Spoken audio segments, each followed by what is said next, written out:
Hello. Greetings. Hello, everyone. How are you? Yes, we've got 23 people here already. That's nice to know. I want to say a big hello to Johnny Fettler, the Crafty Niners Tinfoil Hat News. Hello, Johnny. I feel like I'm in a different time zone. Just arrived home after being away for a couple of weeks, and my clock's all over the place. Could be CERN. Oh, we're talking about CERN. Less nihilistic Mark. Hi, Mark. Welsh Ripper.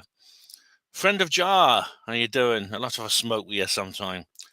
And Coda, hi ho, jolly well cold, all daffy cap and prostylate there. How you doing? DJ Butu, how you doing? It's over now. The Eclipse has just finished, actually. And we've got here David Splend's Isolation. That the moon appears exactly the same size as the sun in the sky on the only planet with life to appreciate what it means. Another evidence of design. Yeah, well, I don't believe this is the only planet with life, as you know, but it seems an awfully big coincidence. Yeah. And we'll come on to that because that's very interesting. That's very interesting. Yeah, we'll come on to that, definitely. Hello, Seth Aaron Fletcher. Hello, Cosmic Twilight. Hello, Hugo Rune. Hello, Ben and Pilgrims. How you doing? Hello, Della Farrant. How do you do? Yeah. She says, I know I'm in some weird conjunction with Ben. We always have 24 hours or one apart. Oh, yes, it. It must be like time slips. Hello, Body Technician. How do you do? And we have David Yorkshire. Is he being absorbed by the toilet rolls? Yeah. David. Come on, man. The toilet roll. Like, you cannot have a good apocalypse story without toilet rolls. That's why I chose these. That's why I chose this background. And we have here Tor Engen. The red heifer. We will come on to that. Yes, we'll come on to the red heifer. So, hello, Safety Man. How you doing? Hi, Seth. Hello, Seth Aaron Fletcher. Hello, Wayne Model Builder. Hello, Diego Rivera. How are you all? Who else is here? Phuket. Pat Wright. Goodness me, got green tea. They're piling in. Hello, boy. Oh, hello, Welsh Ripper. How you doing? They're piling in, man. How you doing? Hello, Simon Tucker. Welcome. Deep Folly. The moon is all move it away on from the earthly abode, about 3 meters per year, Tyler. That's right. Apparently, in the future, it'll take about 1 billion years, but eventually the actual eclipse effect we get here, we will no longer have. What we'll have instead is a transit. You'll have like annular. The best you'll get is an annular eclipse, and then eventually it'll be like a transit. Hello, COE Living. How you doing? Nice to see you. David, it happens nowhere else in the solar system. That's right. I was watching a video by Astrum about what the nearest thing they have on other planets, like the Curiosity rover, actually took some eclipses of Deimos and Phobos passing in front of the sun. It's nothing like what you get here on Earth. Hello, Pie Pounder. How you doing? I love the black drop. That's right, Green Tea. They have this thing called yes, that's when you get a transit, you get this really strange effect. I don't know exactly how it works. It's called Gutta Nigra, which means black drop. It looks literally like a black drop of oil coming into the sun, where you don't get like a sharp shadow. You get like, it's almost like there's a tail coming off the circular thing. It's distorted. I don't know exactly why that happens. What is the cause of the Gutta Nigra? Does anyone know? Hello, Woody Black. How you doing? DJ, I had stuff toilet paper left from the last manufactured crisis. Goodness me, the bog roll manufacturers are making a fortune. I wouldn't be surprised. Forget Pfizer and Moderna. Andrex are making they're the ones behind all this. I'll tell you, who profits from the crime, you know? A weird hangover from Sunday. Oh, Nihilist Lives Matter. Ben, why has Ben got my Pornhub viewing paraphernalia? This is black. Hello, Michael Snow. Well, you know, in any good apocalypse, you got to have your toilet paper, don't you? You got to have your toilet paper. That's why I put that there. Yeah. Oh, do you remember my Doomsday Bunkers video? You know, there was that talk about toilet paper in the bunker. Yeah. Anyway, guys, yeah, it's the eclipse has just finished, I believe. Let's have a look. I got the details of it here. Yeah. Excuse me. Oh, these are the times. It's all in British summertime. First location to see the partial eclipse begin, which is the Cook Islands, I believe. 4:42 p.m. First location to see the full eclipse begin, which I think was Mexican coast. 5:38 p.m. Maximum eclipse 7:17 p.m. Last location to see the full eclipse was this. Well, it's not quite over because that was literally 15 minutes ago, 20:55.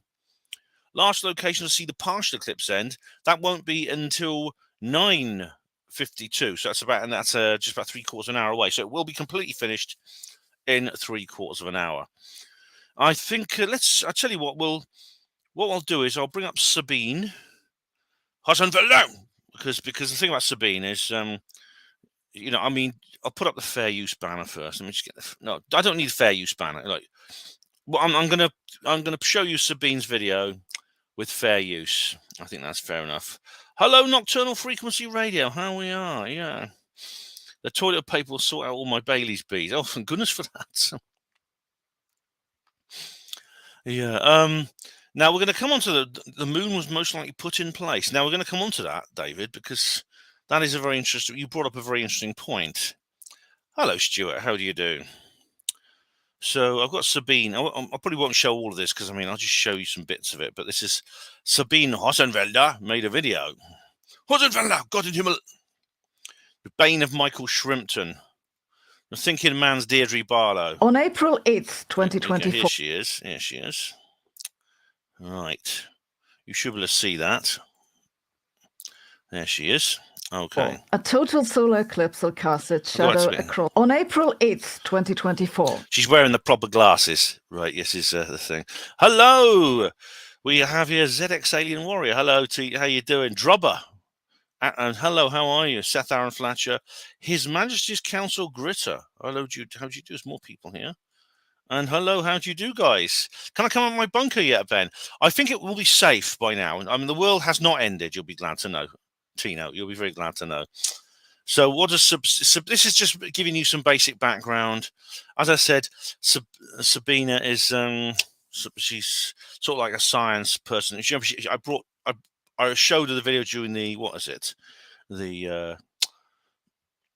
the word? The AI video. Coda says, "Whoa, deep joy, pleasing to the eyeballs." She's not bad in her own way, I suppose, for a kind of like, well, for a kind of what's the word I use? Kraut, Jerry, Fritz, Chantal, Charlemagne. Hello, Chantal. How do you do? The Dogon tribe info ring moon is interesting. Well, Chantal, the Dogons actually. I don't know about the moon. What they say about the moon. I know they knew where Sirius B was. That is a star too small to be seen with the naked eye. Even though technically, you see, they did not know what a telescope was because their culture hadn't yet created that. So it was quite a surprise when they were first visited by outsiders who did have telescopes, and they knew and they could confirm the location of Sirius B. And they said, "How do you Dogons know where the Sirius B is if you don't have telescopes?" And they said, "Well, the people who lived there came down and saw us many thousands of years ago." Don't mention C4. Yes, yes, don't mention C4. All right, Sabine. A total solar eclipse will cast its shadow across Mexico, the United States, and Canada. It'll be a special event because I'll be there, and I've never seen a total eclipse before. Oh, she's over there right now. Trevor's there as well. Trevor from Third Rail. But that's not the only reason. Yeah, I've never actually seen a solar eclipse. No, I've seen a... Hello, Gary Robinson. How do you do? Yeah, at least Sabine is age appropriate for you. Yeah, and that's true. Yes, she is. I saw a solar eclipse several times. I've seen a partial solar eclipse in 2015. There was one in 2015. There was a big one in 1999 because that was what was total over the south coast. And we'll come on to that because a lot of people went there. Areas around Cornwall and Devon, they did well with a late season boom. But there was no state of emergency. A few extra traffic cops was always necessary. There's no state of emergency. Everyone had a wonderful time.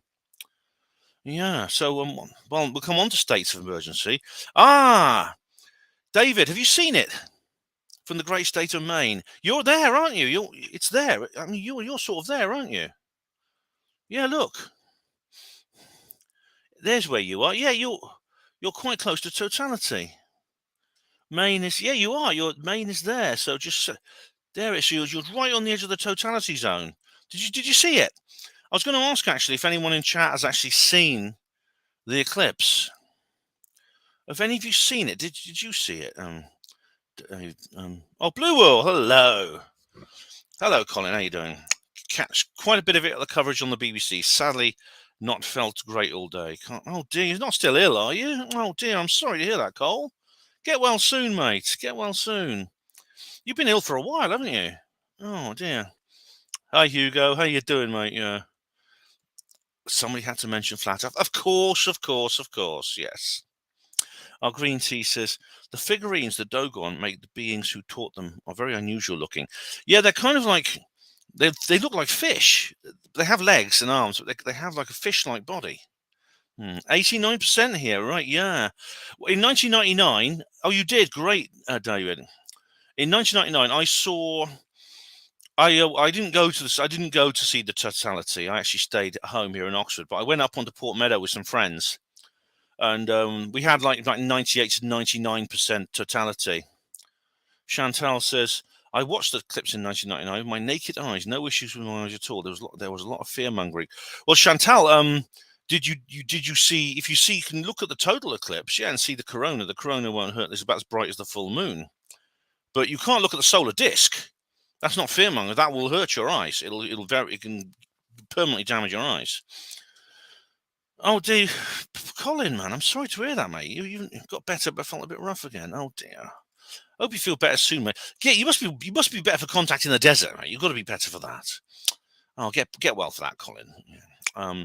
Hi. Oh, you, Donna Wellham. Sorry, not been on much. Been busy having a catch up. Happy Easter to you.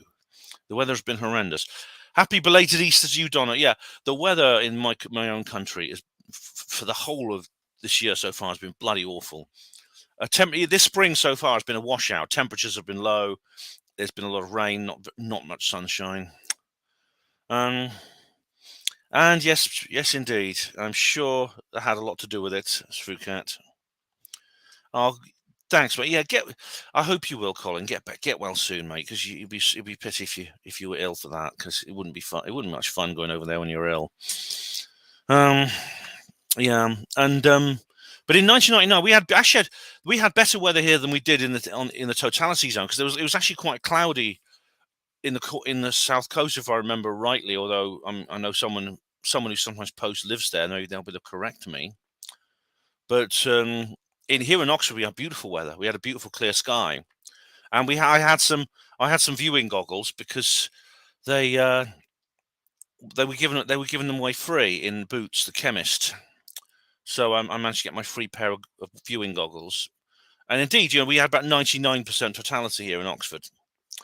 And it was remarkable. I remember the very strange light. It didn't get totally dark like it does in totality, but it got very strange. Now, no one, the horses, we're up on Port Meadow where there are lots of horses. If you live in Oxford, you'll know where there's lots of horses grazing there. And they were very agitated. They looked a bit agitated. They were galloping around and whinnying. And we were with some dogs, and the dogs were whimpering. They didn't like it. But other animals like birds, they don't care. The birds just sort of make their roosting calls, and they think it's it's evening. They just think it's evening time. So it's different. It depends on the animal's intelligence, I suppose. As we're going to see, even some humans, are quite, I think, unnecessarily disturbed by this. Yeah, but it was Chantal. It was clear in South London. Oh, good. Yeah. You saw the one in 1999 on the ruins of a Roman hill fort. Oh, right, yeah, DJ. Yeah, I was standing on a tumulus, an old burial mound, and it was nice. It was a nice day, beautiful weather. It was better weather than they had in the totality zone, I gather. So I saw a solar eclipse I saw that solar eclipse there. So yeah, we'll go back to Sabine. I've got to do the comments. I noticed comments before I forget. Here we go. Now, saved to saved. I've actually already deleted the notice, but I've made a comment. I've made a note of the comments. What do you think about these interesting views? Maybe they are onto something, as I think all of us have a piece of the puzzle. And right, there's what looks like a YouTube thing here. I don't know what that is. Might kick over a lot of sacred cows. Keep strong and safe. As the lines have been dismantled, I will never let go of JC though. Oh well, thank you, Save to Save. Let's have a look. I should have clicked the link. What's this? To know how this world works and where all these technologies factor in. Oh, it's a 9 and you can hour see that they've been personified in a lot of cases. There's some of these characters. Yes. So amazing. FPV Angel, APM Research. It's 9 hours, the map, the quakes, geometry, 400-year reset, angels, rainbows, glory decoded. Right. I'm afraid I don't have time to watch all this now. It's 9 hours long, but I'll let you know. Right. Coda says on the notice. Firstly, Hatley foliage, all gold leaf it there. Deep joy. Yes. Once again, first comment goes to Coda. Deep joy to you too. Diego Rivera says, funny photo, Ben. Oh, right. That's the... I think you probably mean the one I've got up now. Oh, right. Now we're coming on to... Yeah, some people posted some comments in the live chat before the video. Yeah. We have here ID. Hi. And I just commented. I said, cheers. Watch tomorrow, if indeed there is a tomorrow. Hi ho and jolly well code, says Coda. Phuket. Oh, shit. Get the bog rolls in. Phuket says, someone needs an extra tin. Rick Horden, 18 rolls, 3 rows, 666. Oh, dearie me. That's bad, isn't it? That's a bad number. Sorry, I miscounted, says Horden. That's vintage cider for you. Tor Engen says the thing about the heifer, which we'll come on to. Yes. So that's the comments. Now let's go back to Sabine. Oh, here we go. This eclipse is special in other ways too. The first reason this eclipse is special is that that's 2001 to 2025, right? See, there's been two. You notice in just the last 7 years, there's been 2 over the United States. I mean, this one here is over all 3 North American nations. Starts here in Mexico, goes up through the eastern US, and up into Canada. In fact, Trevor is there. Trevor from Third Rail Radio is there. Hi, Mark B. How you doing? Welcome. So he's there right now. So hopefully he'll be enjoying himself. Hope they got nice weather where he is. Oh, excuse me. That's all the eclipse paths, 2001 to 2025. Right.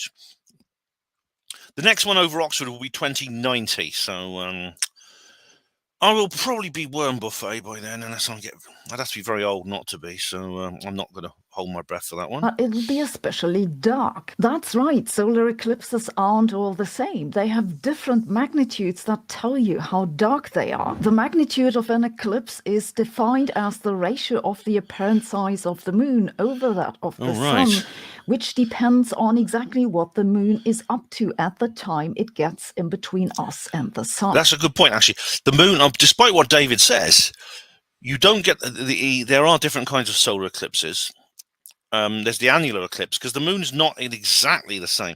It's usually at the right point where you get like the effect, the solar eclipse effect, which is unique, probably quite rare in the universe, actually. But there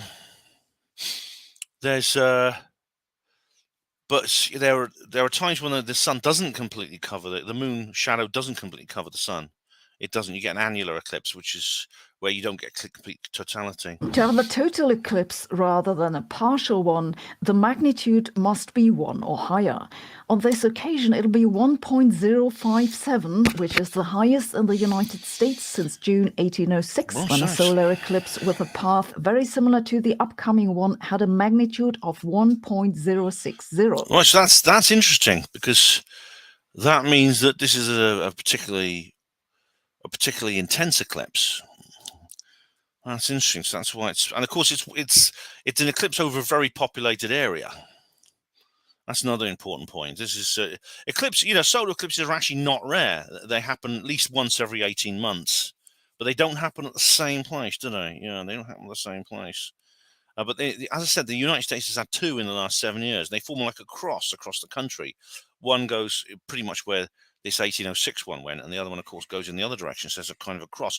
And the point where they meet is very interesting. I'll come on to that. The 2017 eclipse in North America had a magnitude of 1.031. The ratio hasn't always been that close to 1 and won't remain so forever. This is because the moon is slowly drifting away from Earth, which will make its apparent size smaller. All right, yeah, this is I mean, Coda mentioned this. Yeah, we're not always going to get this. I mean, in the about future, half a billion years from now, the moon won't be able to cover up the sun entirely anymore. half a billion years. Well, we got plenty of good eclipses to enjoy before then. So no more total solar eclipses. And a billion years in the past, solar eclipses would have been even darker than they are today. Another reason. That's right, because the moon was closer, and it would have hidden some of the corona. That's right.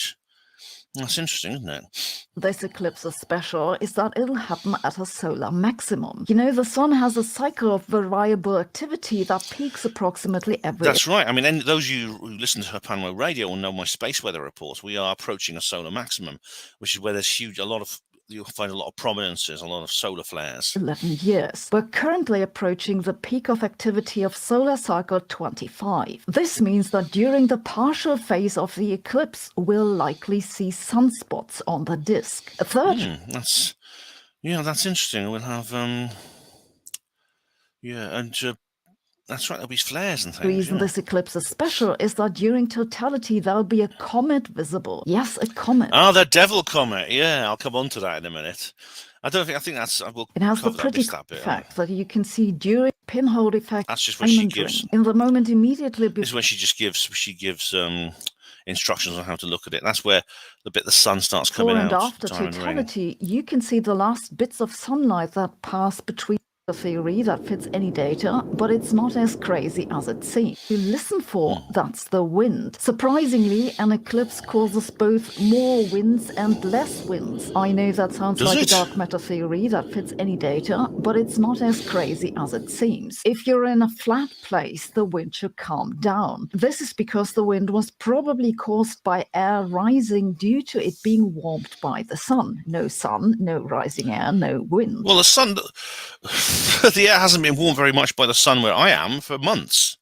Yeah, we still have wind. But if you're in a valley, you might feel a brief increase in wind speeds because the air on the mountains around you has cooled and is rolling down on you. This isn't just theory. Scientists measured it in effect. This is a the Purkinje effect. Oh, right, that sounds good. Perception, which seems to make blue and violet colors brighter and red and orange darker. It comes from the response of our eyes to the suddenly dark environment.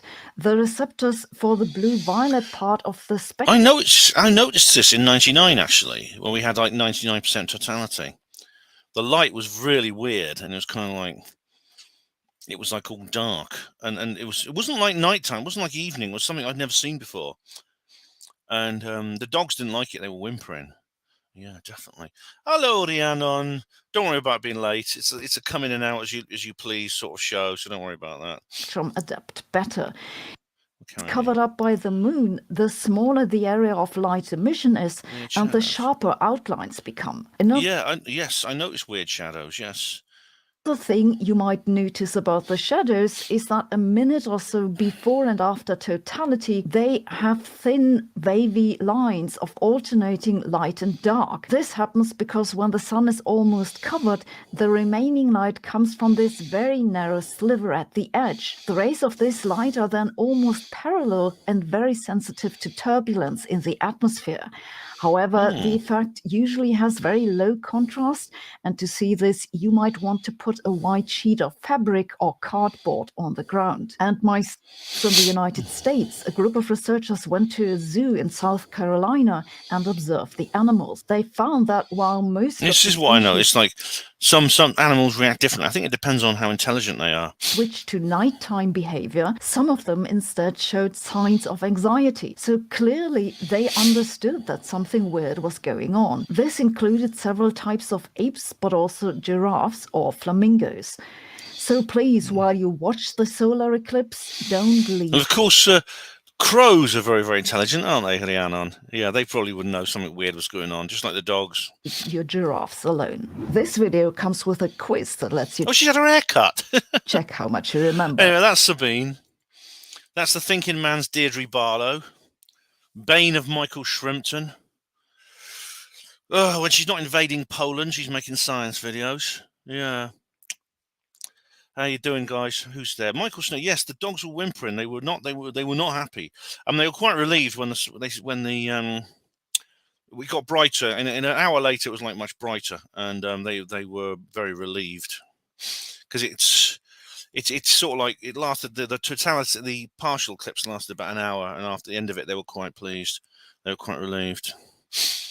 Ah, yes. Someone's mentioned CERN. Yes, we'll be coming on to CERN and the Devil Comet. All right, but first of all, right, let's come here. What's all this with this? What we're looking at? What is an eclipse? It's an astronomical effect. It's just a very obvious astronomical effect. It's probably the most obvious of all. Short of perhaps a supernova. Like if Betelgeuse goes supernova, it'll be very bright. It'll be as bright as the full moon for about 3 months. It'll be like really bright. But anyway, the eclipse is simply where the moon casts a shadow onto the Earth, and they're not rare. One occurs at least every 18 months.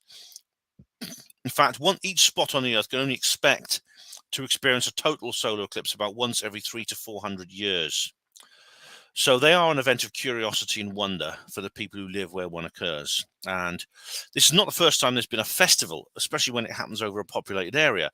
There's lots of superstitions associated with eclipses in various cultures. And yeah, I mean, I've never seen a total eclipse of the sun. I never have, no. But I've never seen a total eclipse of the sun. I've seen a total eclipse of the heart. By the way, Bonnie Tyler is trending right now. No surprise there. I played her song actually on Third Rail last week. If you listened, you'll have known that.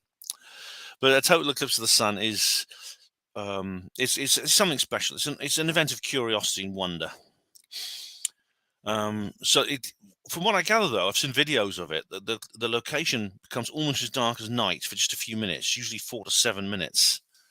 But in 1973, there was a special Concorde flight which chased the solar eclipse. I mean, the Concorde can fly at Mach 2 almost as fast as the moon's shadow. So the people on board enjoyed totality for 74 minutes. But it wasn't a pleasure flight. There were scientists on board with instruments to measure the sun, to study the sun and its corona. No, but eclipses are generally harmless, despite what you might have heard. They can be alarming for some people and for more intelligent animals, like I've said. But after the moon shadow moves on, things just return to normal. But the big danger is if you try to look at the sun, which can cause eye injury. It can even permanently blind you. So never look at the sun unless you have the special observation glasses. Normal sunglasses aren't good enough. So solar eclipse, completely normal, natural event, very simple cause. It's just a part of the Earth's relationship with other bodies in the solar system. It can do no harm so long as people in its locale are sensible and take basic precautions. So you've got to ask the question, right? Why the hell have the government declared a state of emergency? Why? I mean, I heard about this on Monday and I thought it must be an April Fool joke. It wasn't.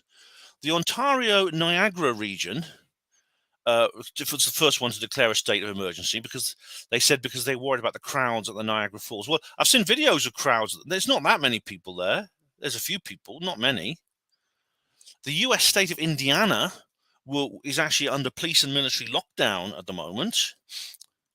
And they say large numbers of people from areas close to the eclipse path are planning to travel to the location to witness totality. And the authorities are concerned what they will cause traffic jams and threaten infrastructure. Infrastructure is a word you hear all the time nowadays, you know. And use up toilet paper. Yeah.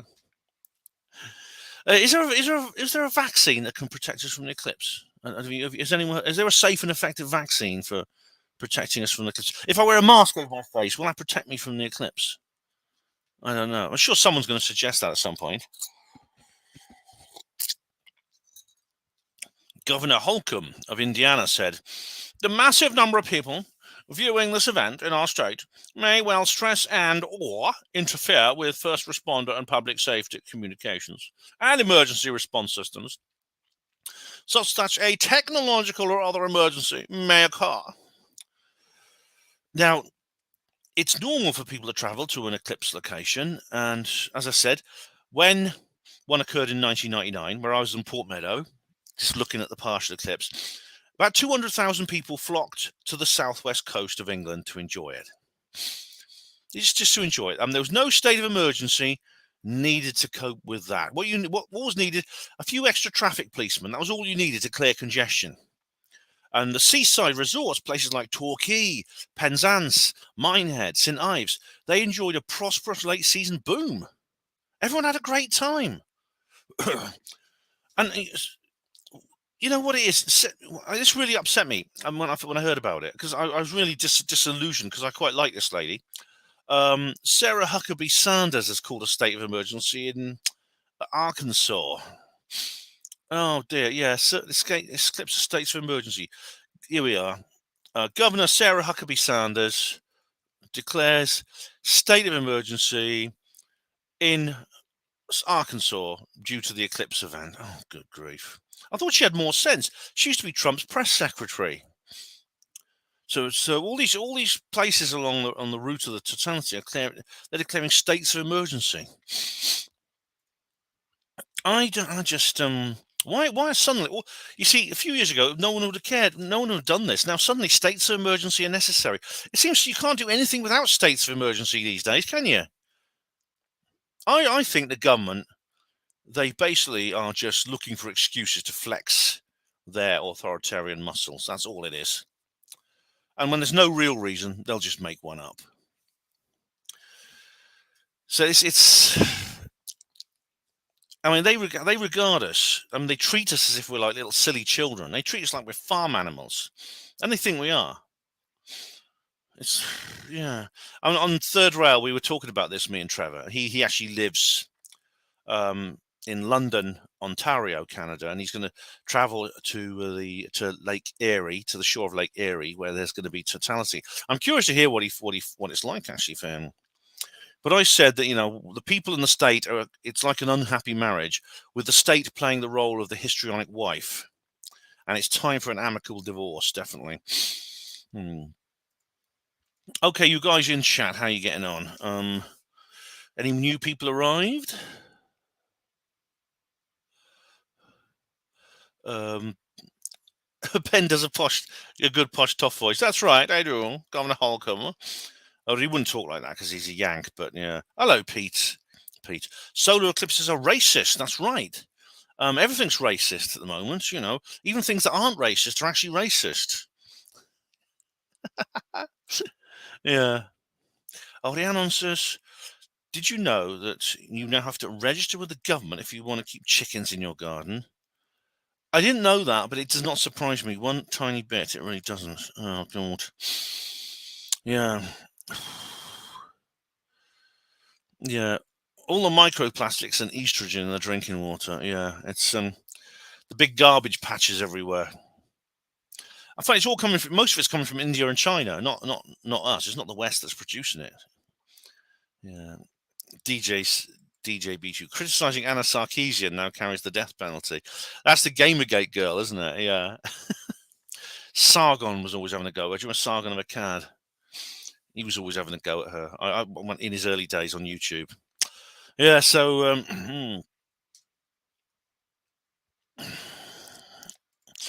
So yeah, David has mentioned something very interesting. There is an effect. This is in fact what we see here on Earth. And several people, David's not the only one to, I already knew this, and David's not the only one to mention this strange thing.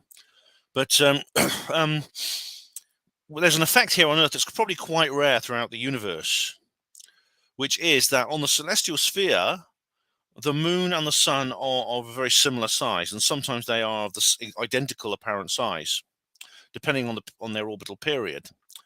And this means that the moon exactly covers the disk of the moon exactly covers the disk of the sun, and it allows for it's the only time when you can actually see the solar corona, because normally it is it's drowned out by the disk, which is the photosphere, which is much brighter.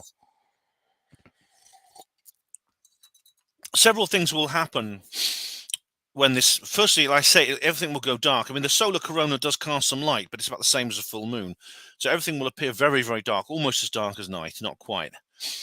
And so things such as stars will be visible. Stars will be visible in the sky. And what else is there? Hang on, here we go. There's the Devil Comet. The Devil Comet, yes. This is 12P Pons Brooks. Yes, this is the it's the size, apparently it's the size of Mount Everest, the actual core of it. And it is hurtling across the solar system right now. And during the eclipse, it should be visible with the naked eye. So you should be able to see it, and indeed it will be visible at night too, but during the eclipse it will be visible. It's called the Devil's Comet because it appears to have two distinct trails. I don't know what they're called, the things that spread out behind the comet. Yeah, Diabol Comet Trail, yes. You know, Teller mentions a cruise along the River Thames. I bet you on the Great Lakes there were loads of boats. I said to Trevor, you know, he's going to the Great Lakes. Yeah. So it's a rather strange thing, isn't it? It's rather strange that we have this. Well, we actually have these. We have this solar eclipse. It's very odd indeed. Now, I don't know how many of you went to astrology. I did have a page here. It's gone now. Let's have a look in my notes.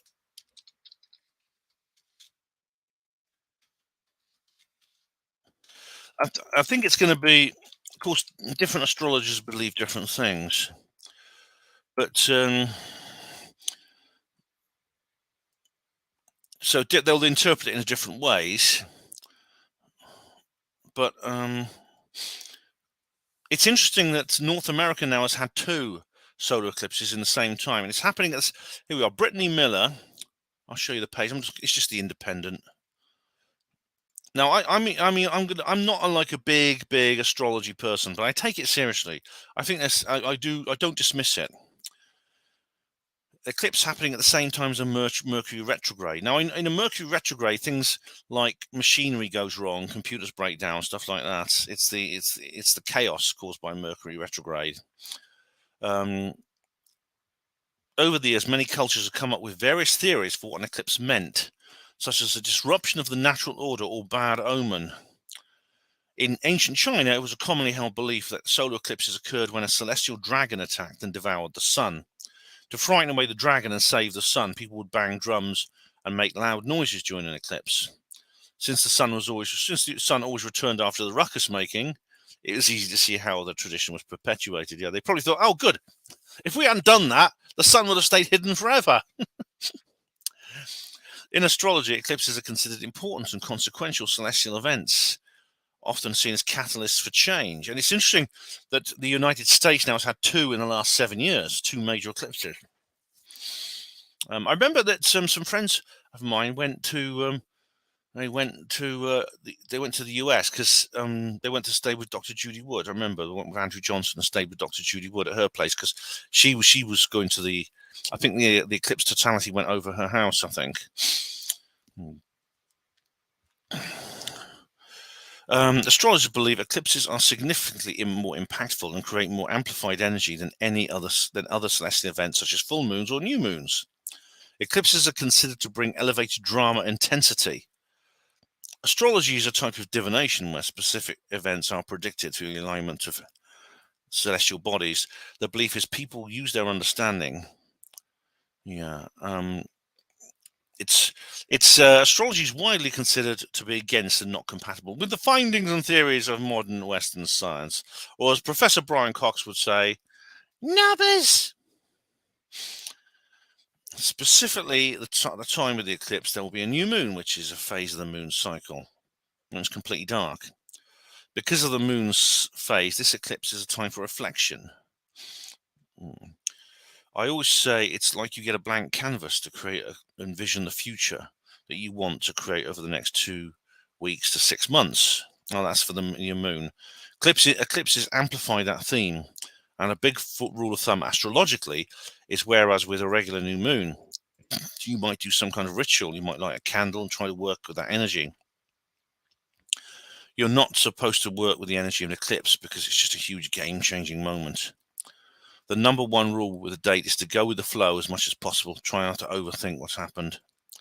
According to astrologers, because the new moon is taking place in Aries, any people with Aries in their birth chart should be mindful during the eclipse in terms of knowing the changes. Oh, that includes my daughter. She's in Aries.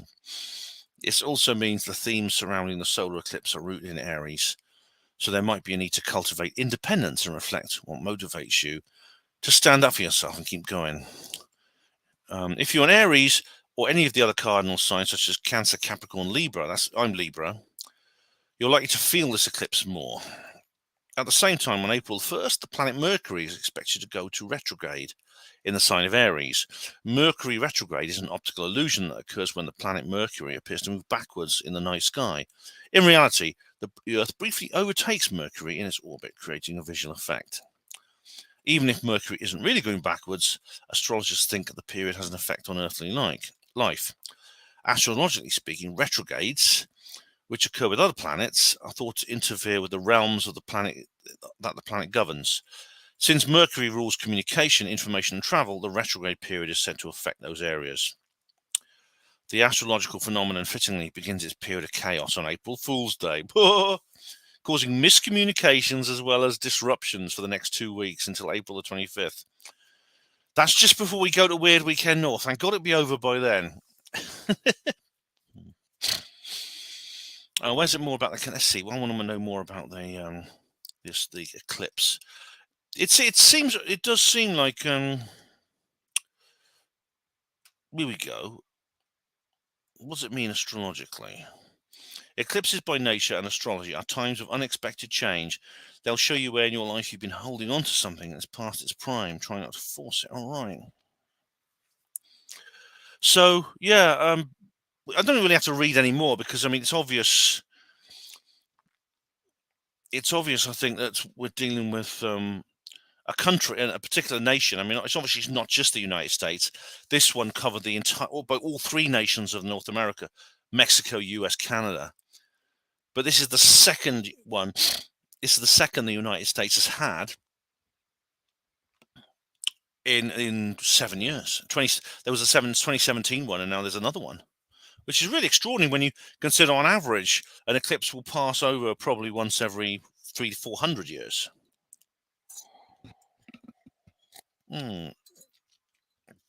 Who's having a birthday then? Oh, Michael Snow, it's your Aries. It was your birthday on Saturday. Happy birthday, Michael Snow. So you can probably work out, that when a nation experiences two solar eclipses that quickly, and they like cross the country, it's almost like if you wanted to engineer an eclipse, they don't just skirt the borders; they go right across the heartland, from east to west, from west to east in both cases. In the 2017, it was from northwest to southeast, and it's southwest to northeast this time. That means something for that country. It means something for the United States.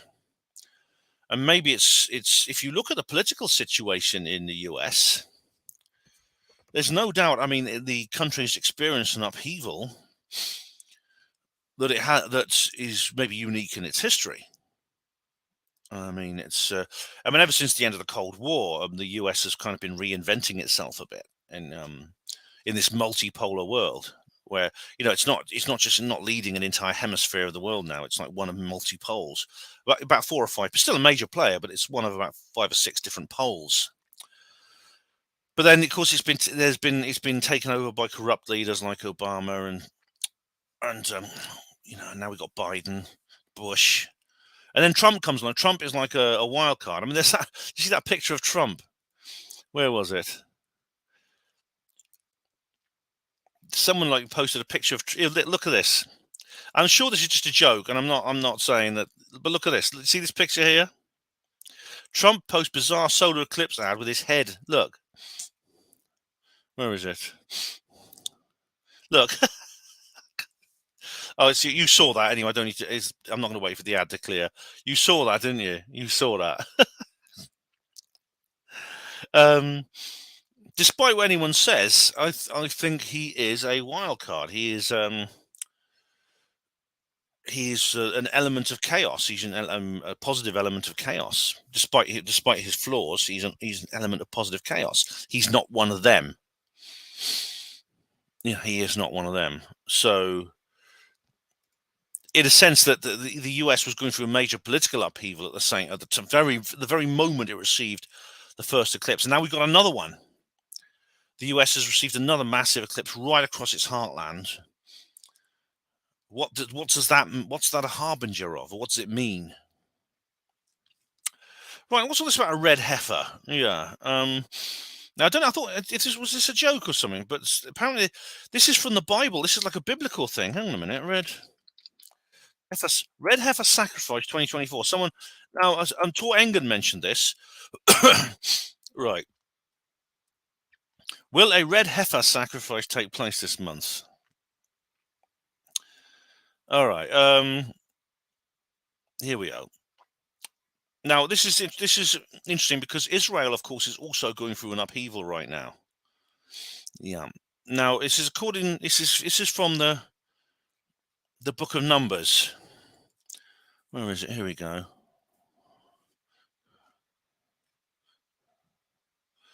I'm just getting my notes up. Sorry, guys, just getting my notes up. Yeah. Now, this is a particular type of heifer. A heifer being a young cow who's never calved or been milked, or it's never been calved or never been milked. Now,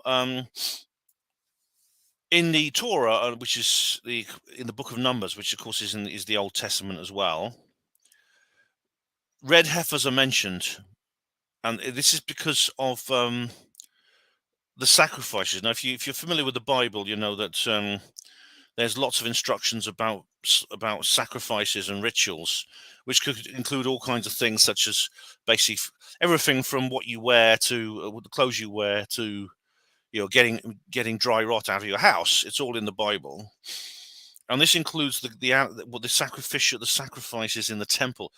Now, luckily, this doesn't include human sacrifice. Some cultures actually have human sacrifices, such as ancient Mexico and places like that had human sacrifices. That the Hebrew Bible talks specifically about basically giving up farm animals, and it refers to a red heifer without a spot, where there's no blemish, upon which never came the yoke. In other words, never been used as a beast of burden, and of course has never been calved or milked. The heifer is then to be slaughtered and burned outside the temple with cedar wood and a herb called Ezov, and wool and yarn dyed scarlet and added to the fire. The remaining ashes are placed in a vessel containing pure spring water, and then the water from the vessel is sprinkled to purify on the 3rd and 7th day of the purification process. And someone said something about they're going to do this. It says here, this is actually going to be carried out. I don't know if is it true. Is it really? They're going to. It's a kind of old-fashioned thing, really. Red heifer eclipse. A Temple Institute reveals plans for red heifer ceremony. What's this? This could be. This could have been the decision to do this. Might have been made because of the October 7th massacre. I mean, that has really been. I mean, I'm working on an article actually about some people who believe the Messiah has come in. I watched an interview with these two Jewish ladies, and they were talking about the fact they believe the Messiah is about to happen, about to occur, is about to come. There's a talk about the red heifers of Israel. Many wonder where the purification ceremony is expected to take place. Where or when? So it would happen. It's going to happen at some point then.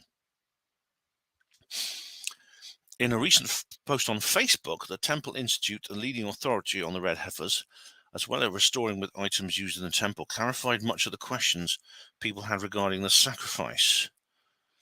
Could it be right? On April the 8th, the Great American Eclipse will complete the giant X over America, which was started with 2017. Meanwhile, the Devil's Comet will be racing through the solar system for the first time in 71 years. Praise and worship music. All right. Oh, some people believe it's the second coming and things like that as well. As some believe, like I say, it's mostly Jewish people believe it's the first coming. In amid worldwide speculation about the ceremony of the red heifer, the Temple Institute may have found the young man who will lead the ceremony. The Kohen, that's the Hebrew for priest, was shown in a picture. Right, so they're going to do this, right? I don't know what you guys think about that. I mean, I'm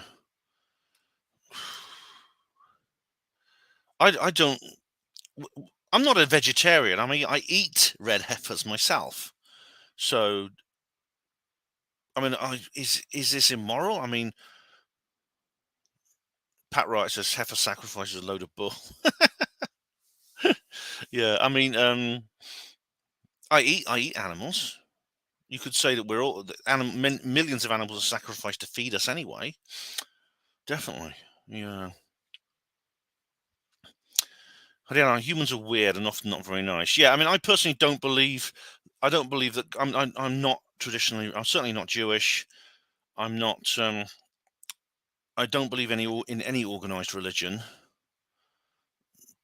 I don't believe that animal sacrifices are necessary to appease the gods. As I said, I mean, there are some cultures in which they would actually sacrifice humans. I mean, you may have seen Apocalypto, a historically inaccurate and very brutal portrayal of ancient America. Yeah. So yeah, I mean, I don't. Yeah, and I agree, Rihanna. There's no place for animal sacrifice in the modern world. I mean, I don't think any of these things should be done. I don't think circumcision should be done. And no doubt someone will accuse me of being anti-Semitic for saying that, because there was this politician in Iceland tried to ban circumcision, and she was called an anti-Semite, which is because you want to protect children. You know, you're against Jews, which is nonsense, which is complete nonsense. Well, I mean, that could be that. Maybe that's what's gone on today. But I mean, there are some people are living in absolute certainty the Messiah is about to arrive. Do you remember the Jews they found tunneling under New York? Do you remember they were making a tunnel at the Bad Lubavitch Center? They were preparing. These were Hasidic Jews who really literally believed that the apocalypse was happening. They were preparing for the arrival of the Messiah. Yeah. Well, yeah, I'm sure it's Muslims also circumcise their sons. Yeah, and indeed, it's sometimes done for secular medical reasons too. So no, it's not an exclusively Jewish thing. It's you remember Janice Barcello? She was like this lady. She was often interviewed. She was big on the truth scene. She was running a campaign to try and stop it in various countries. Very successful campaign. I mean, she managed to get a lot of people on her side. She had lots of followers. I mean, I think it's brutal. I mean, I think it's horrible to. Della says, "Are you sure you're covering that tunnel in New York accurately, Ben? I've read other reports." Well, tell us, Della. I mean, I heard. Well, I wrote an article about this. That these people had dug a tunnel, and when the council came along to fill it in because it was built without planning permission, there was a riot in the synagogue because the Hasidic Jews were actually trying to stop it from being filled in. And they laid siege to the place. They even they sort of occupied it. They were even sleeping down there on mattresses. And it's like it's like the pogrom tunnels they had in Russia during the pogroms, just they could escape from the pogroms. They would get out of synagogues if they were surrounded by a lynch mob. They get out through these tunnels. Yeah. David says here, God doesn't want the blood of animals to atone for sin. The old covenant describes sacrifices were to teach the way for the coming of the Lamb of God who takes away the sins of the world. Oh, this is an idea that the whole, according to Christians, the whole Old Testament was like preparation for the whole for Jesus. That's right. Whereas the Jews believe that they take it more literally. They say this is our law, and and the time is coming for the arrival of the Messiah. DJ B2, I have not watched any of Henrik's videos for years. Well, Red Ice, yeah, Red Ice. They're still going. They're still going. Hugo Rune says religion nonsense. I mean, I don't follow any religion. I don't. I'm not, but I wouldn't call myself an atheist. I wouldn't say that I disbelieve in God. It could be that they don't do these red heifer sacrifices regularly, but it may be because if you're Israeli, I'm sure you will feel this is a time of great need. And if you are very orthodox in your beliefs as a Jew, you may well feel that what happened on October the 7th is literally a harbinger of Armageddon. I'm sure. I mean, I can't imagine what it feels like to believe, to have those beliefs, and to experience that. So it's possible they won't do this regularly. Maybe they will do it this time. Hello, Claire. How you doing? That episode with Abraham, Isaac, and the ram always gives me the creeps. Oh, I said to my mum, I was horrified by that story, and I said to my, I said, if God told you to kill me, would you do it? Would you do it? And I kept saying that to them, and they said, of course we wouldn't. Of course they would. I was really horrified by that when I was a kid. The idea that a father would kill his own child just because, I mean, it's horrible. I couldn't do that to my child. I would just tell God to get stuffed. I would. I tell God to get stuffed. I would. Yeah. Pete says, he's not the Messiah. He's a very naughty boy. Let's not talk about Dr. Stephen Greer tonight, please. Hello, Lorenzo Sinclair. How are you doing? Was this Jewish tunnel being built in New York wide enough to get heifer through? No, it was only 4 feet high, 3 feet wide. But it was threatening the structure of nearby buildings. So this is why the council wanted to fill it in. So welcome anyway, Lorenzo Sinclair. Welcome. Oh, Dave Yorkshire, you made a video called Abe. Yeah, Dave is banned on YouTube, so it should be interesting. Not wide enough, the religious students failed. I don't think they wanted to get a heifer through that. I think it was intended to be a bolt hole. In the same way that the Russian tunnels under the synagogues were meant to be. I mean, you can still see some of them today, where they built these tunnels to escape from the lynch mobs during the pogroms. Because sometimes they'd be in a synagogue, and then the mob would surround it and try and they'd either throw fire bombs onto the building to try and burn it with the people inside, or they'd try and break in to kill everyone. And so the Jews inside would escape through these tunnels to a nearby safe house. Now, David says Jesus was crucified on the exact spot where Abraham, really, Mount Moriah, was it really? Same for the same place. They're both horrible stories. David, I'm banned on BitChute in many countries. Not all right. Well, David, I'll try and find you with the Tor browser, because I can watch some BitChute videos on Tor, which I can't watch anywhere else. There's even entire people, but there's Eclipse-o-pocalypse Rising. He's banned now. He's a BitChute. He's alt-tech exclusive, Eclipse-o-pocalypse Rising, but you can't. You have to watch him through a VPN, because I went to BitChute and they say, sorry, this channel is banned in this country, in your country.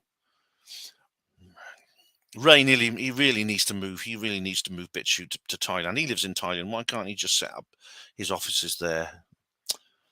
Anyway, there's no Ofcom in Thailand to mess him around. So that's the red heifer covered. Project Camelot did a video about this. I don't know if any of you saw this. I will show you a little bit of it, but I found it quite interesting. I mean, Kerry Cassidy, I think she varies. I mean, a bit like Miles, she kind of varies in terms of the kind of guests she has on. Some are better than others. I mean, obviously, I've been on her show, like I've been on Miles, so I do think that was good. But this was interesting. This was her. This was her. She did an Eclipse show with these guests. Why are you willing to believe anything even the cause of catastrophes, is a weapon like heart. Rumble does have a viable funding mechanism now through ads. Same with BitChute, Odyssey, you know. What's this? Oh, that's the end. Different group of guests.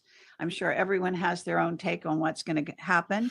What I'd like haven't to heard do of many of first, these before we people. get into that, is introduce each and every one of you. So I'll just go around and just say your names so people know. We've got David Farman, Donna McGrath, Eric. Donna McGrath's a healer. She does like hands-on healing and spiritual healing. I've seen some videos of her. She's actually very good. Never heard of these other people. Deadmeyer and James Grundvig. And Josh, actually, Josh may be joining us. We don't know. The side, David, he keeps phasing in and out. Look, he keeps moving in and out. See if Josh Reed is. He keeps disappearing. And Dave James, I don't know any of these people. I don't know if you know any of them. But this is like an hour and 36 minutes. It's actually quite interesting. Although a lot of people, like Kerry, I'm kind of seeing Kerry's in a bit of a bad mood during this particular interview. And a lot of people in the comments, you'll see, point that out to her. How are you all in here? Any new people arrived? I might miss a few comments. If I miss them, just repost them. Yeah. Oh, David says, do you believe that the sacrifice of Isaac was that to do with symbolic of the sacrifice of Jesus? But I mean, luckily, God didn't. It's for me. You see, that's not what the story seems to be about. The story seems to be about God was like testing Abraham to see how obedient he was. About how, for example, is Abraham obedient enough that even if it means killing his own son, they say, your son Isaac, whom you love. God actually says that, take him into this place and sacrifice him, that he would just do it. And if he'd done that, would it have made him a better person? Because I couldn't do that. I'd tell God to get stuffed. I'd go and worship the devil. Hello, Angela Kenyon. Yeah, you've caught me live. Good to see you. Thanks for joining us. So I don't like that story, and I don't like this. I don't like a lot of it. It's Phuket. Why do we need to know that, Phuket? Oh,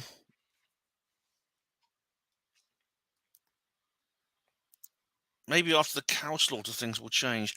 I don't think it will. I don't believe that. I don't believe that these rituals actually mean anything. I'm afraid I don't. I don't have these beliefs. I mean, like I said, I can't. If I say, "Well, it's unfair to kill the poor cow," well, when did I last have a beefsteak? I mean, come on. I can't be a hypocrite. Oh. So that was interesting. That was an interesting video. Now, CERN. Right, this is interesting. Where is it? Right, CERN. Right, Yahoo News. CERN particle collider to reboot at the time of the apocalypse. Unrelated, apparently. I don't know if you saw this. The CERN particle collider will reboot, but it's unrelated to the solar eclipse. Social media posts suggest a connection between the reboot of the world's largest particle collider on April the 8th and the April 8th solar eclipse, with some claiming it's an effort to harness solar energy. But the European Nuclear Research Lab that operates the Large Hadron Collider says it has conducted experiments since March and the project has no direct link to astrophysics. Well, it's not about astrophysics. It just seems to be weirdly... It's just weird. Like I say, weirdly astrological, maybe. And you may think, well, these are scientists. They have geniuses like Professor Brian Cox with his shiny white teeth and his silky black hair. And they don't believe in superstitions. Well, how come they got a picture? How come they have like a 666 symbol in their logo, encoded into their logo? How come they carry out. There was this weird ritual that someone filmed there. I don't know if that may have been a joke, but it was weird. And there was that strange video with those ballet dancers. Do you remember those ballet dancers that they filmed? There was like a video made in there, a movie. There was no dialogue in it. It was just a picture of this ballet dance troupe. I can't remember what they were called, but took place inside the Large Hadron Collider. And there's a statue of Shiva. Now, Shiva in the Hindu pantheon is the creator-destroyer.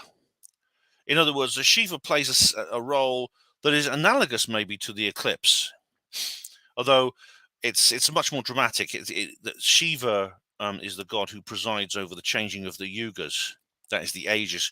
Unlike Abrahamic faiths, Hinduism doesn't believe that history is linear and leading up to an appointed end. It believes in cycles. It believes that different ages come and go, and then there's an upheaval, and then a new one begins. Interestingly, according to many experts, the age of the Kali Yuga, which we're supposedly in now, ends next year. Wayne Sleep danced outside CERN. Oh, dearie me. Well, hope he was. I hope there was nothing in the way so people could see him.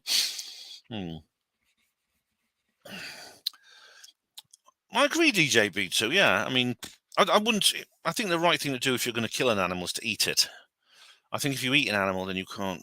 That's. I think if you just kill an animal for the sake of it, that's unfair. That's wrong. Okay, so where was I? Yes, right. It's interesting that CERN chose to turn on their Large Hadron Collider. They turn it back on the very day of the solar eclipse. Are they attempting to harness the energy of this solar eclipse? Well, we know that they've done weird things before like that, haven't they? They've done weird things before, and there's this video actually which talks about it. Now, this is someone I never heard of before, but he's actually pretty good. He's quite young, but he seems to be quite switched on. I'll find the beginning where he starts talking about it. Here we go. Atoms, they've created, like there is going to be nothing definitive until we actually have this eclipse happen. But it begs the question, what is going to happen during this total eclipse? This is Laney and Ben. I don't know whether this is Laney or Ben here, but he's quite interesting. He talks about UFOs, aliens and stuff like that. I've just subbed to him. I think it was Neil Ward who told me about this guy. I've got to say thank you to Neil if it was him. Why now? And why all the speculation? Now, to add fuel to the fire, CERN, obviously, a huge organization based in Switzerland, who are, it's a scientific research facility, which, Let me just stop for a moment. I'm just going to give you a bit of background. Just watch this. There's so much I could say about this, but just watch this video, CERN, Progress or Apocalypse. Just watch this. It's quite a long video. It's about 2 hours or so, but it'll tell you all you need to know about. I've covered it in 1 hour 37 minutes. Okay, but that goes into the complete background of what you need to know, which I can't repeat now. I don't have time to repeat that now. What's this? Oh, this is the dentist thing. Oh, thanks, Horiana. Horiana told me about that. Such an aside. I was watching that. There we go. Works on hydrogen colliders. Atoms. They've created these strange whirling portals up in the sky. I think some of the portal pictures were fake, but when it comes to portals, I mean, well, I think he's going to come onto this, the Mandela effect. Stuff that goes on there is like Stranger Things, right? It's crazy. But yeah, there is like a strange. I've been watching Stranger Things actually. I've never seen it before. It's pretty good. But I'm claiming fair use on this, like I do everything, just to let you know. They have announced, or CERN have announced at least, that they will be using a Large Hadron Collider and will smash atoms together during the total eclipse. And the experiment hopes to discover subatomic particles that exist inside of atoms. They're trying to detect dark matter, which is like a part of the... Oh, Neil, hello. How are you doing? Speak of the convenient. Hello, Neil. Yes, Neil. I mean, I think it was you who told me about this video, so thank you very much. And Claire, Rhiannon was the one who told me about the dentist video. Yeah. So welcome, Neil. But there are weird things. There are strange things because dark matter is now supposedly they're trying to detect particles of dark matter because dark matter is a strange thing. Like I said, it gives off no light, but it has a mass that exerts gravitational field on all the galaxies in the universe, because that seems to be what's holding the universe together and preventing it flying apart after the Big Bang. Is dark matter. 95% of all matter must be dark, otherwise the universe would just literally blow to pieces. Okay, so the world's largest and most powerful particle accelerator is set to smash protons together on April 8th to search for invisible particles secretly powering our universe.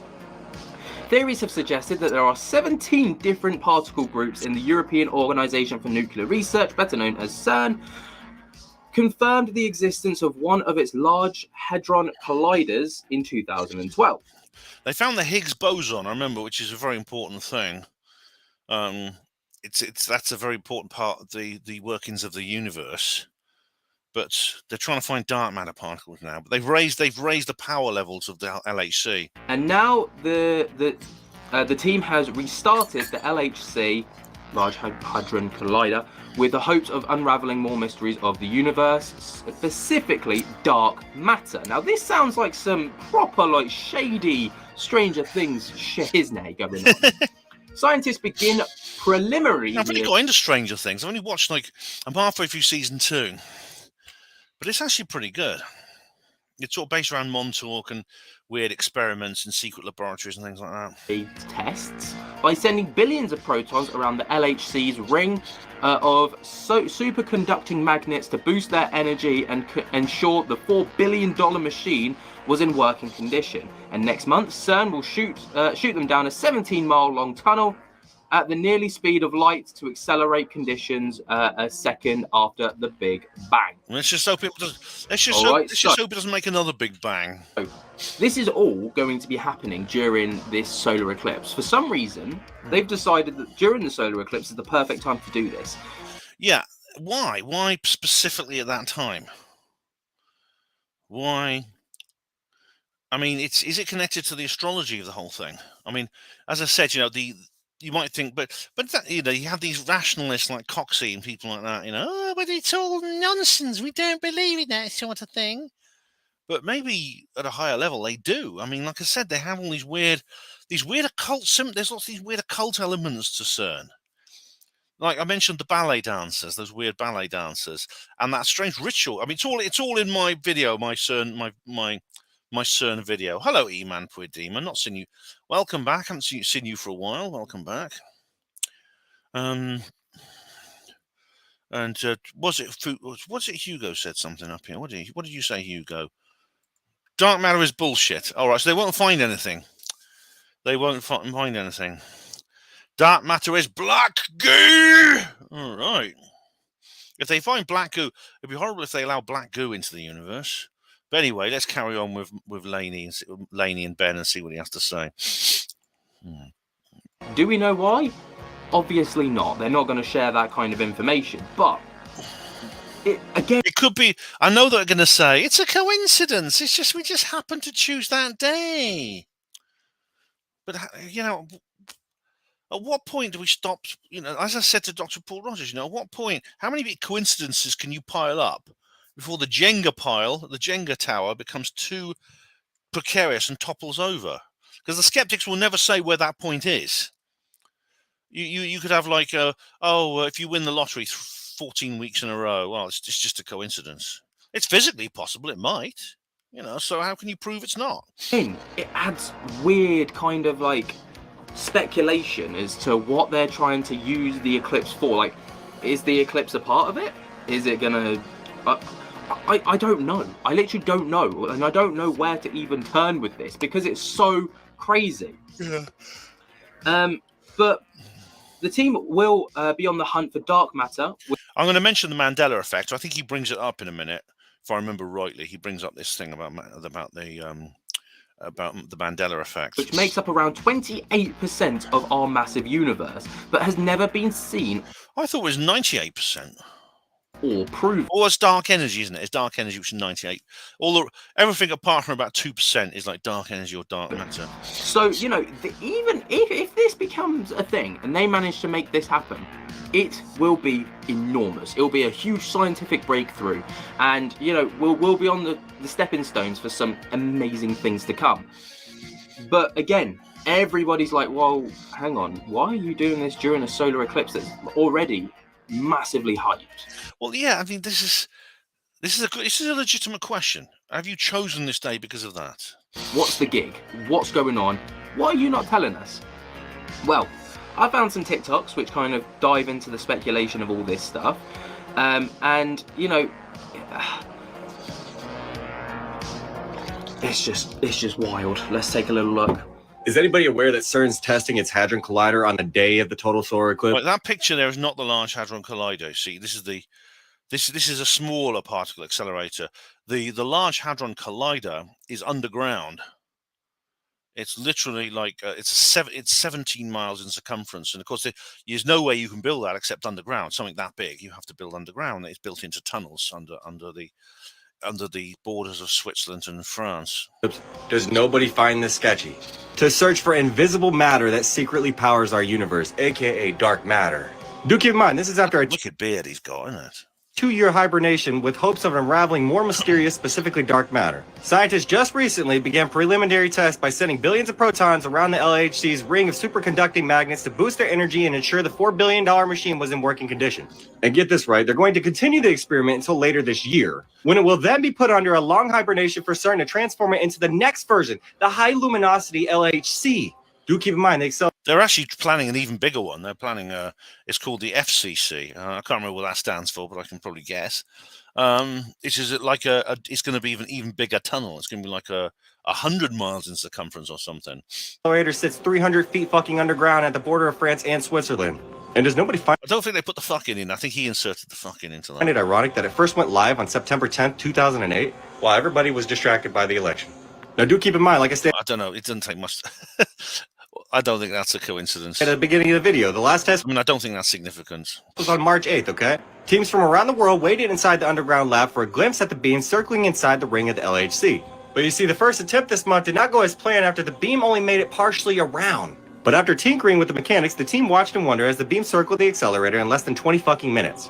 At full power, this is insane. Trillions of protons will race around the LHC accelerator ring 11,245 times a second and travel just 7 miles per hour less than the speed of light, people. And on April 8th, the team will send the beams that's quite April the 8th. Yeah. through the tunnel where they will collide. The team will be on the hunt for dark matter, which makes up around 28% of our massive universe, but it has never been seen or proven. And the experiment is scheduled to occur the same day and the same time as the Great North American Solar Not just the same day, the same time, which means they've already done it. I mean, Eclipse is over now. Eclipse. And for some ungodly reason, people are not going to find this to be sketchy. But I'm not even sure people are even aware. Well, they'll put it down to coincidence, like they always do. They put everything down to bloody coincidence, don't they? As I said, you know, as I say, my skeptic talk. You know, the coincidence theory. It's kind of get out of jail free card, and you can apply it to anything physically possible, and no one could ever prove it wasn't a coincidence. But then the skeptic then will say things like, "Yes, but some things are just too unlikely, even if they're physically possible." And I say to them, "Well, how unlikely then? Where's the cutoff point? Where's the statistical ceiling where you will stop crying coincidence? Anything above that, you just stop shouting coincidence at it." Of what CERN is to even begin with.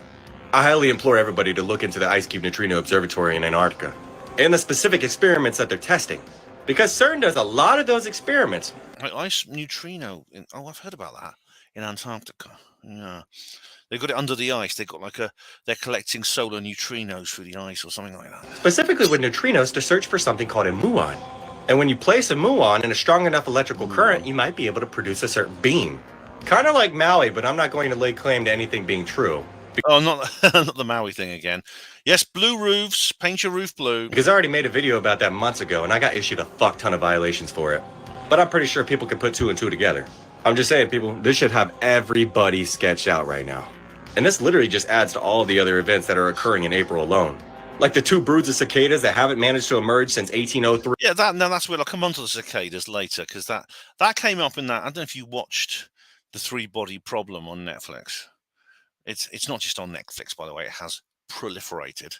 If you haven't got Netflix, you can probably find it somewhere. But they mention the emergence of cicadas. These they're like grasshopper-like creatures. Emerging directly in the totality path? I'm not going to state that sounds biblical, but I mean, come on, people. Well, of course, locusts are related to cicadas, yeah.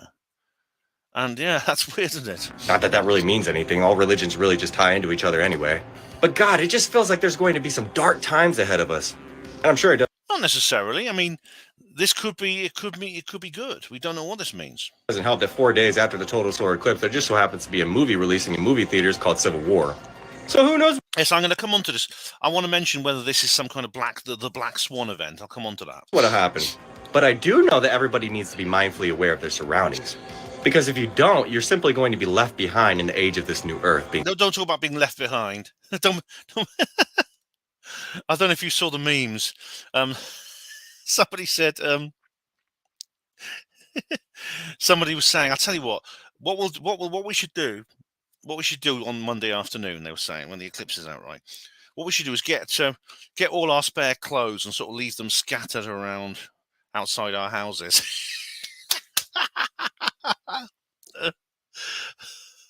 Claire, would that be an Oumuamua? Oh my God, no, Oumuamua. Someone say Oumuamua is going to come back. Michael Stone's mentioned the Cicada 3301 thing. I'm not sure exactly what all this is about. Terry Joyce knows a lot about that. Yeah. But I mean, I know like the basics. I know it's apparently connected to the 17th letter. I don't know exactly. Yeah. But yeah, this is that would be it's just a nice joke, you know. Just get all your spare clothes and like leave them lying around. People think it's the rapture. Oh, I'm not sure it's fair to tease these people. It really isn't. Anyway, let's get back to old Ben and Laney, and because he's doing the same thing as me. So this is like a third party. This is like a third party kind of fair use thing. Because he's claiming fair use on this. I'm claiming fair use on him and this. Informed.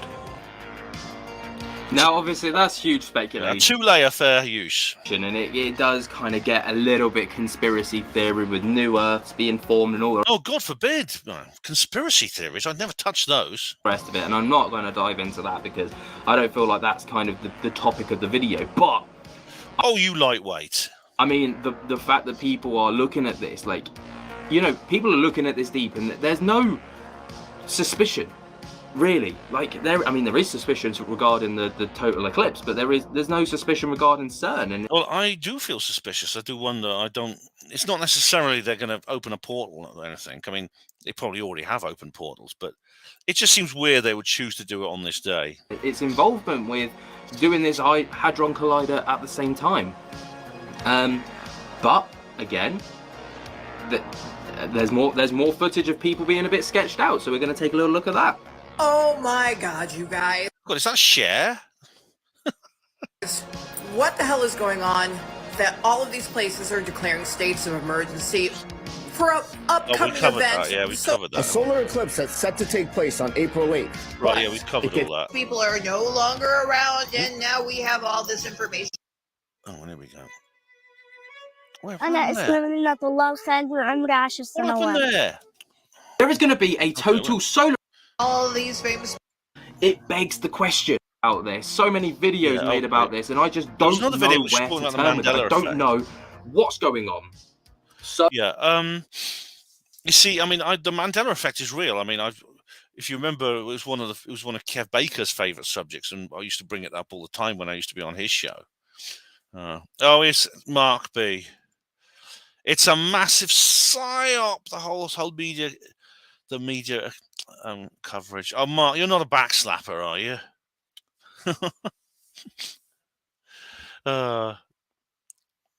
Mark says, I opened a portal from my bedroom to my bathroom. Proper piece of DIY. Yeah, and nothing comes out of it except nice, clean things when you've had a bath. Yeah.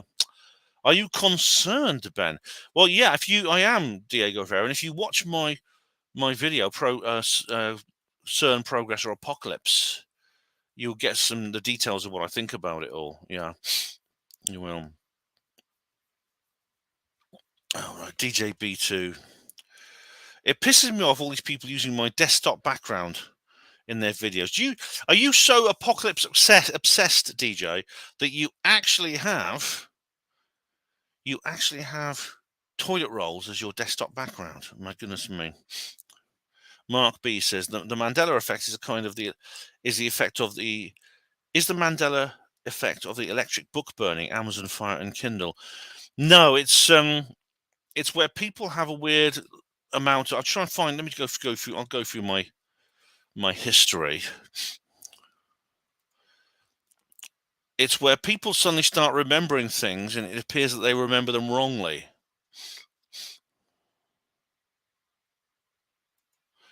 Let's have a look. Where was I talking? Where was that thing about the Mandela effect?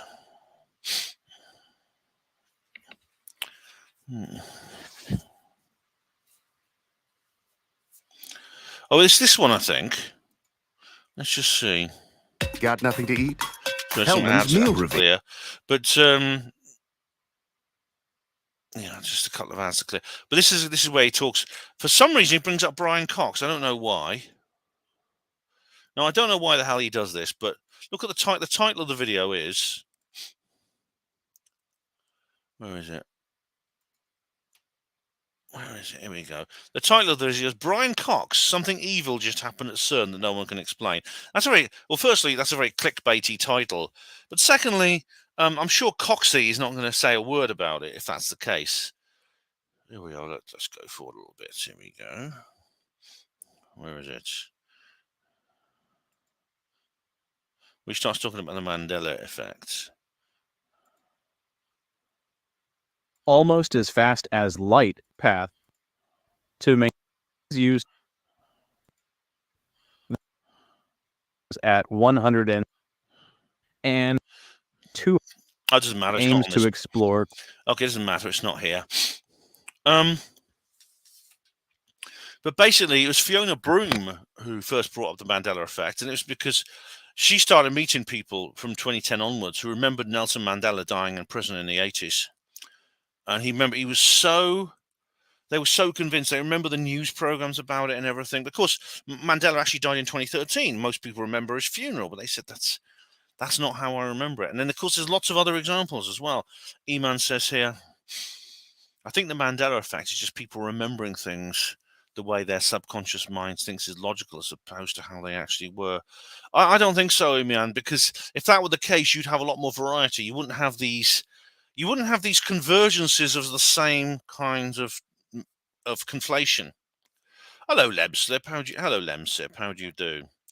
Sonia Poulton spoke about this on her show. Videos up on YouTube. Sonia did. Oh, right. I like Sonia. She's cool. Where is she? Here we go. Here we are. Total Eclipse. This is Sonia. Let's start off with the thing that I want to start off with, Thanks, and that is Lemsip. today's total solar eclipse. This will primarily be seen across 13 states in America, but the ripple effect will impact us all. However, there might be an opportunity to see Yeah, I'm claiming fair use on this. a partial eclipse just before sunset to the west of the UK and Ireland between about 10 to 8 this evening and about 10 to 9 this evening. What this essentially means... You'd have to be on a ship at sea, though. I mean, is the moon moves between the Earth and will result in about 3 to 4 minutes. Not just a solar eclipse and all that for the more esoteric types out there. This is the dark before the dawn, a temporary moment of darkness leading to a moment of clarity, light, and even an epiphany for some. Well, she sounds quite optimistic. That's good. No. There is so much more than just that. Oh, right. Okay. As big as it is going on today. This is a day when significant authorities have told us they are also going to work. Today is the day that CERN's Hadron Collider Yes, swings she mentioned that too. Yeah. back into action. This is not something they do lightly because of the cost and also the messing about with complex matter, much of it unknown. If you're not familiar with CERN, they describe their work as, and I quote, helping to uncover what the universe is made of and how it works. Anyone seen Stranger Things on Netflix? Ah, she mentioned Stranger Things too. Yeah. I'll have to watch the rest. I'm halfway through season 2, and I've sort of like let it go for a bit. Well, that's basically CERN. It's about a huge gateway into another world. I mean, in Stranger Things, it's kind of, they have this sort of decrepit, like degenerate world called the Upside Down, and they go through portals. There are various portals that appear in tree stumps and in walls and things like that, and these strange creatures come out of them. As you know, I went to the Stranger Things shop in Las Vegas, and they got an entire shop dedicated to it, full of merch and things like that, merchandise and stuff like that. And the Hadron Collider, for those who aren't familiar, is the world's largest and highest energy particle collider. It was built by CERN between 1998 and 2008 in collaboration with over 10,000 scientists and thousands of universities and laboratories across. I remember when it started up. I remember there was a thing about, there was like a big TV thing when it started up. I don't know if it's still there. You probably find the CERN startup news coverage. More than 100 countries. CERN is based in Switzerland, the same place as WEF, but I'm sure the two are entirely unconnected. CERN is actually right on the French-Swiss border. It's actually not, the border literally goes straight through it. So which country is it in? It's almost like it's been put there so you can never say which country it's in. Is it in France or is it in Switzerland? Because it's in both and neither. And the official version of why Switzerland was chosen to host CERN was because of its neutrality, I'm quoting again, and its safeguards against the misappropriation of scientific research results for military purposes. We're shocked. So, as I say, CERN starts up again today. It ramps into gear. I mean, CERN is always working, but not the Hadron Collider. And then on top of that, NASA will launch sounding rocks. And WB-57 Oh, right. We'll come on to NASA's rockets as well, because that's another thing I want to discuss. high altitude planes, they say, to conduct research on aspects of the sun and earth that's only possible during an eclipse. And yeah, I mean, that's, now she's mentioned that, I think I will mention it. I was going to come on to this later. NASA to launch sounding rockets into the moon's shadow during the solar eclipse. Apparently, it is necessary. There are some experiments you can only do during a solar eclipse. This is why in 1973 someone hired a Concorde, and they adapted a Concorde to fly at twice the speed of sound along with the moon shadow. And the moon shadow is slightly faster, but they spent 74 minutes in totality studying the solar corona. This is the 3 APEP sounding rockets. Apparently, these words APEP, the names of them are Egyptian. Apparently, the sounding rockets will launch at 3 different times: 45 minutes before and 45 minutes after the peak local eclipse. Yeah. The names of them apparently are Egyptian, and Alex Jones is making a big deal about that, like saying it's like an Egyptian solar ritual or something. I mean, they do. I do think they don't. They don't. See, APEP apparently is an Egyptian thing. They don't choose these names randomly. I think it's like there is something there's a synchro-mystical element to these things. Yeah. So the fact they've given them these sort of Egyptian names, I think, is very interesting. Anyway, Sonia will probably cover that in a minute, so let's see what she says. They said it's really important to gather data on how the sun's disappearance affects the ionosphere. It creates disturbances that has the potential to interfere with our communications. Meanwhile, many knowledgeable people are deeply concerned with this degree of interference in a natural occurrence and have warned of earthquakes and tsunamis. However, that's going a bit far, I think. I mean, we haven't had any. There was an earthquake the other day, wasn't there? There was an earthquake in, I forgot where it was, somewhere in the US, where they don't normally get them. And it wasn't today, though. It was a few days ago. that is not going to get in the way of eclipse chasers. With the eclipse comes an opportunity for businesses to make lots of money. It will be seen, as I say, across 13 states, from Mexico to the eastern tip of Canada, and many areas, including Rochester in New York, will experience an absolute boom in their economy. Little Rock in Arkansas and Fort Worth. Well, it'll be they're on the states of emergency though, so probably shops will probably be forced to shut.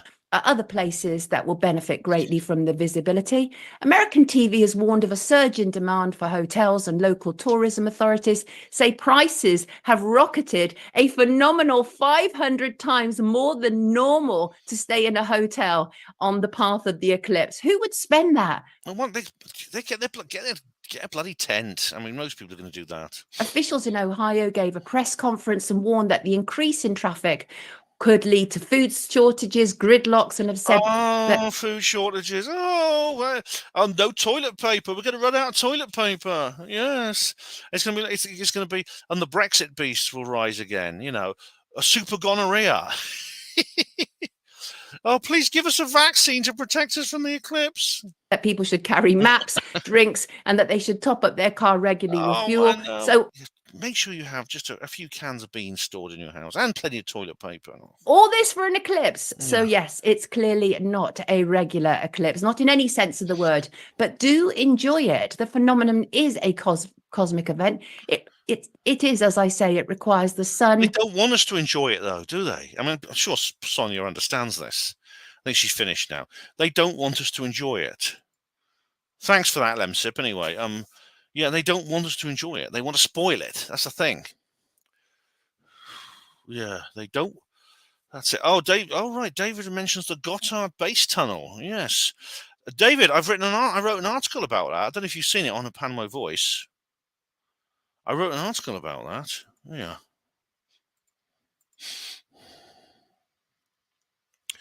But that is really creepy. Yeah, look, this is the article here. You can find it. Swiss tunnel opening ceremony. Yeah, that was, and look. Ah, yes. This is symmetry. That's the thing. This is the thing I'm talking about. This is a ballet troupe who performed they performed a large dance. They had this dancing. It's like it was made as a little movie, a little documentary movie, kind of Son et Lumiere movie, with these ballet dancers prancing about the place. It was filmed in the Large Hadron Collider. Yeah. And I say here, the performance is a type of ballet accompanied by operatic music inspired by the work of the CERN scientists. But then you see things like some people rising through portals and stuff like that. It's a weird thing, the symmetry. I didn't watch the whole thing. I watched some of it. And that's strange. Okay, let's move on. Right, the Black Swan event. Now, Trevor and I covered the Baltimore Bridge incident. It turns out that appears to be, I don't think there's anything suspicious about that I've seen. I may be proved wrong, but I haven't seen that myself. If this was going to be a Black Swan event, then everything appears normal right now. We aren't living in the Leave the World Behind universe anyway. Which is pretty good, actually. I don't know how many of you have seen Leave the World Behind? Well, you might have seen my review and the live. I did a review video and a live stream about it. But it's about it's actually a really bad film in many ways. It's very anti-white. It's very woke, which you'd expect because, of course, the Obamas are behind it. They're the executive producers of it. Their company created it. But it's about basically a family that go on holiday to the seaside, and then while they're there, there's some crisis. You never know the details of what happens. It's all told from their perspective. But all the communication goes down, and one of the characters says he'd heard from this rich guy that they're planning basically to immanentize the eschaton. In other words, create some kind of crisis over which the ultimate solution could be emerged. Are they constructing the apocalypse? Well, yeah. I mean, the thing is, an apocalypse, which is someone mentioned Kate's video. Yeah, we covered that on Third Rail. Me and Trevor. But if you want to create some kind of new world order, some kind of global authoritarian state, how do you do it? How do you do that when you know that most people don't want it? You have to make them want it. You have to make them see it as a solution to a problem. And the bigger the problem, the more they're going to demand a solution. David Icke says this: problem, reaction, solution. An apocalypse would be the ultimate pretext for introducing an authoritarian global state. And that's why I have mixed feelings about Leave the World Behind. In many ways, I despise it. I think it's horrible. I think conceptually it's very toxic. But yeah, Della says, well, you would have to swerve the Herpanmo for one thing. I don't know. I'd probably be one of the first people into the FEMA camps. But then, you know, that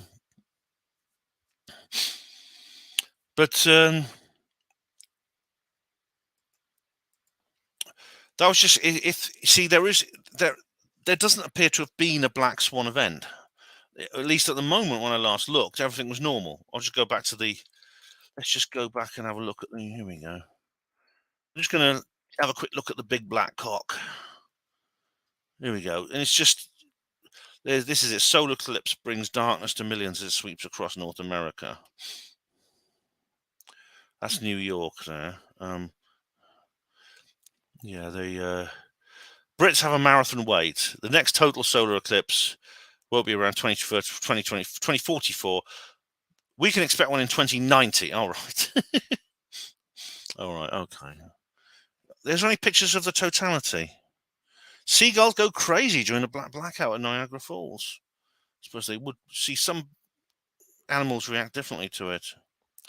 Someone's got, I traveled miles for seconds of darkness, worth every penny. A shadow eclipse bounces off New York towers. Oh, look.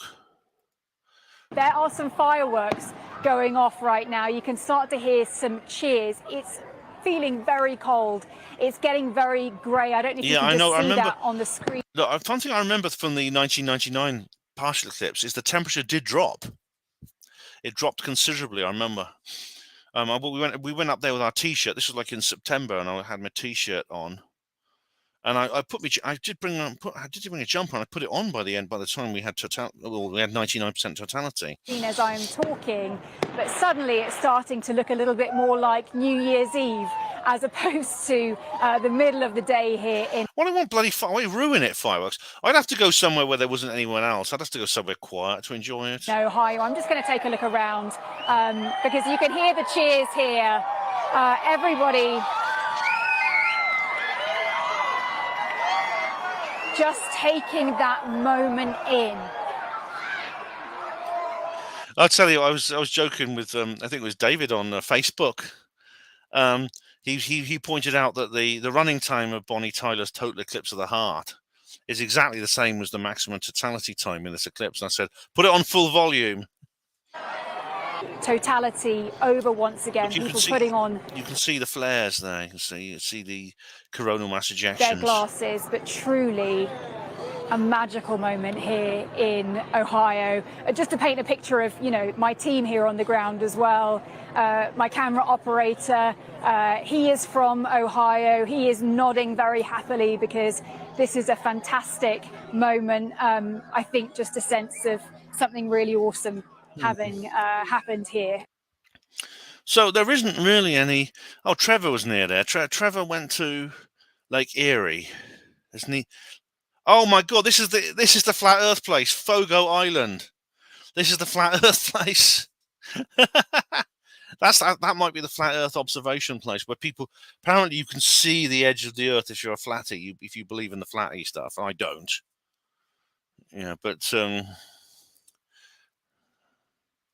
true to form, heavy clouds obscured the sky all day in the UK. Yeah, we couldn't see it where we are anyway. So it looks like they had nice weather in many places. This is Niagara Falls. More than 1 million people gathered at Niagara Falls to watch today's eclipse.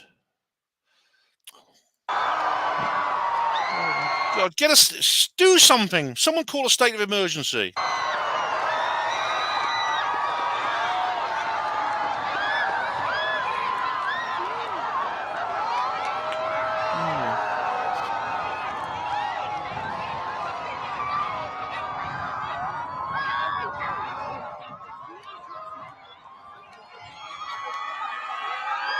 Oh, that's also enough. See, it says here, tens of million people have been watching it. People gathered along several U.S. states, Mexico, Canada. Mexico's presidents joined gazers who converged on the resort town of Mazatlan to see the darkness. Yeah. So no Black Swan event. I mean, it sounds like people are just Day of the Triffids. Yeah. Are we going to? Am I going to? Is anyone going to wake up in hospital with their eyes bandaged and go, "Oh, what's happened then?" Yeah. Oh, you can get Day of the Triffids on YouTube, I think, when I last looked. Yeah. Oh, here it is. Dave, I think last time I looked, it was on YouTube. Yeah, here it is. This is really good. If you've never seen this, please do watch it. This is a bit of an aside, but it is a freebie on YouTube. Day of the Triffids, based on the John Wyndham novel. There he is. A lifetime spectacle. Free tickets. Take any seat in the house. Here I am. Those are the days when you could smoke in hospital. Continues unabated. Yeah, they're all watching this. What happens is there's comet debris that comes into the Earth's atmosphere, and everyone's having a big party because he's got his eyes bandaged. Once in a lifetime spectacle that simply must be seen. Once in a lifetime spectacle. Free tickets. Take any seat in the house. Here I am. He's the only person who can't see it, but he's lucky, as you'll find out if you watch it. He's lucky. It's a bloody good film, that is a really good film. I've read the book as well. I've read the book it's based on. DJ went to a Roman hill fort. Yes, I'd rather go somewhere. I mean, I wouldn't go somewhere. I wouldn't go where there's a big crowd of people letting off fireworks and screaming like that. I'd go somewhere quiet. I'd go somewhere out in the countryside where it's quiet and peaceful. I can just enjoy the few minutes of darkness in peace. I hope I get to see a total eclipse at some point. I mean, you can go and see it. They happen every 18 months at least, so you can always travel to where one is. Oh yeah, men thinking about the Roman Empire. Well, men thinking about the Roman Empire thing. I think it was Sargon of Akkad who started that, didn't he? So everyone seems to be having a good time. Where are we now? That's it, really. Apart from Makanda, yes. There's a place called Makanda. Here we go. Village in Illinois. Why are you bringing up Makanda, Ben? Why are you bringing this up? It doesn't actually. I don't think it actually mentions on the Wikipedia page. Apparently, it's like a hippie place. It's very. This is Makanda. Apparently, hippie. It's a bit like a kind of Glastonbury-like places. This is in Illinois. Now, what's special about this place? Can anyone guess?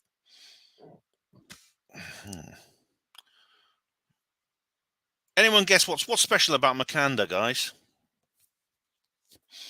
I'm waiting to see if anyone gets it. Yeah, Mark B. Those were the days, weren't they? Yeah. I don't think anyone's going to guess what's special about Makanda. Well, if you look at it on the map and you look on the map where Makanda is, it's in Illinois, USA. And then you look at where today's solar eclipse went. It went right over the top of Makanda. Makanda was one of the areas of biggest totality. Well, there's a whole line of places across the US which had massive amounts of totality. But in 2017, when the eclipse happened, and it went the other way, making the other part of the X, which went from northwest to southeast, guess where the center of totality went over? Makanda. The two eclipses, basically 7 years apart, crossed right over Makanda. I don't know how many people actually went there. It's only a little place. But that's interesting, isn't it? Yeah. Yeah, so is that it? What else is it? All right, I think we're nearly done now. Just recheck my notes. Notice comments. Sabine, I've done Sabina.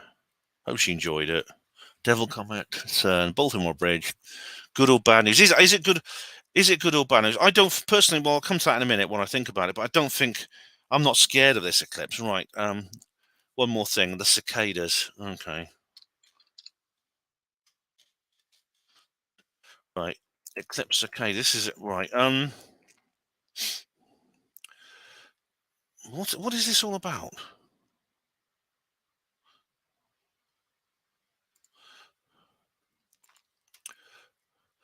No, here we go. That's about the states of emergencies. Here we go. Trillions of cicadas will merge in the US this spring. The cicadas are coming.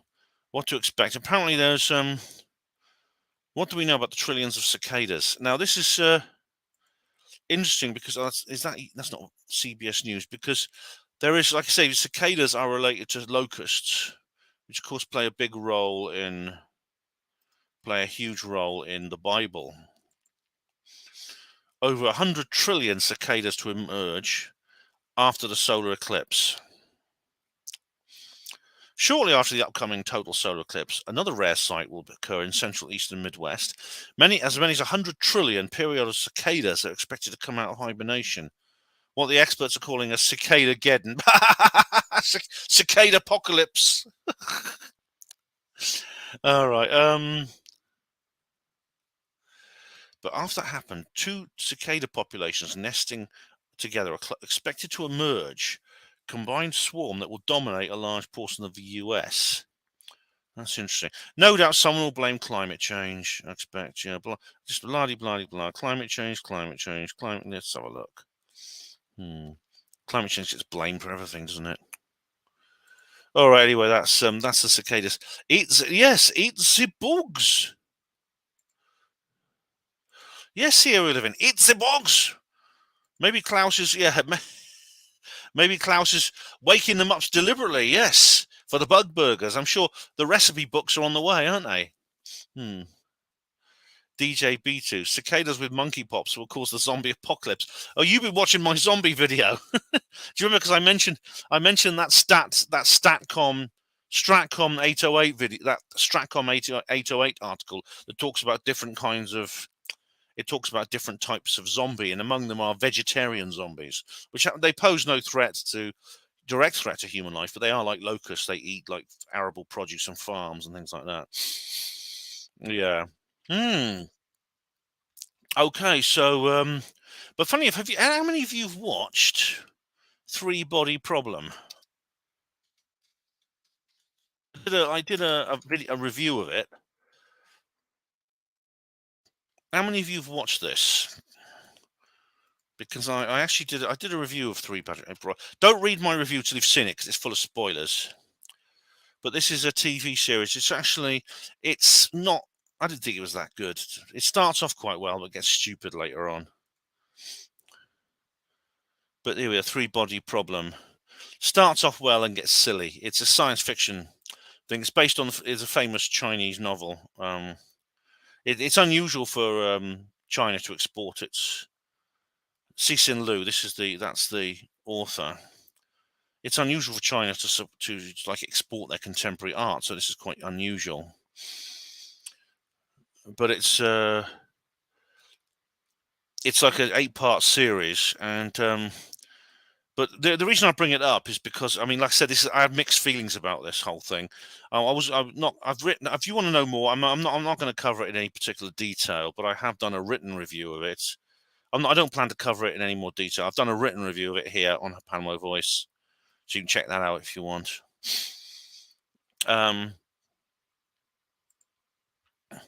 But in one of the episodes, it says, "Oh, Claire says what you haven't mentioned thunderstorm generator yet. It's the latest thing." Oh yes, well Randall Carlson brought that up at Stairway to the Stars. Do you remember?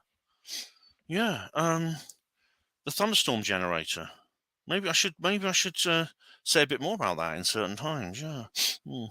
Claire says, "I bet Klaus and his mates have lovely juicy steaks." So of course, were they eating bug burgers at Sharm el Sheikh? Come on, of course they weren't.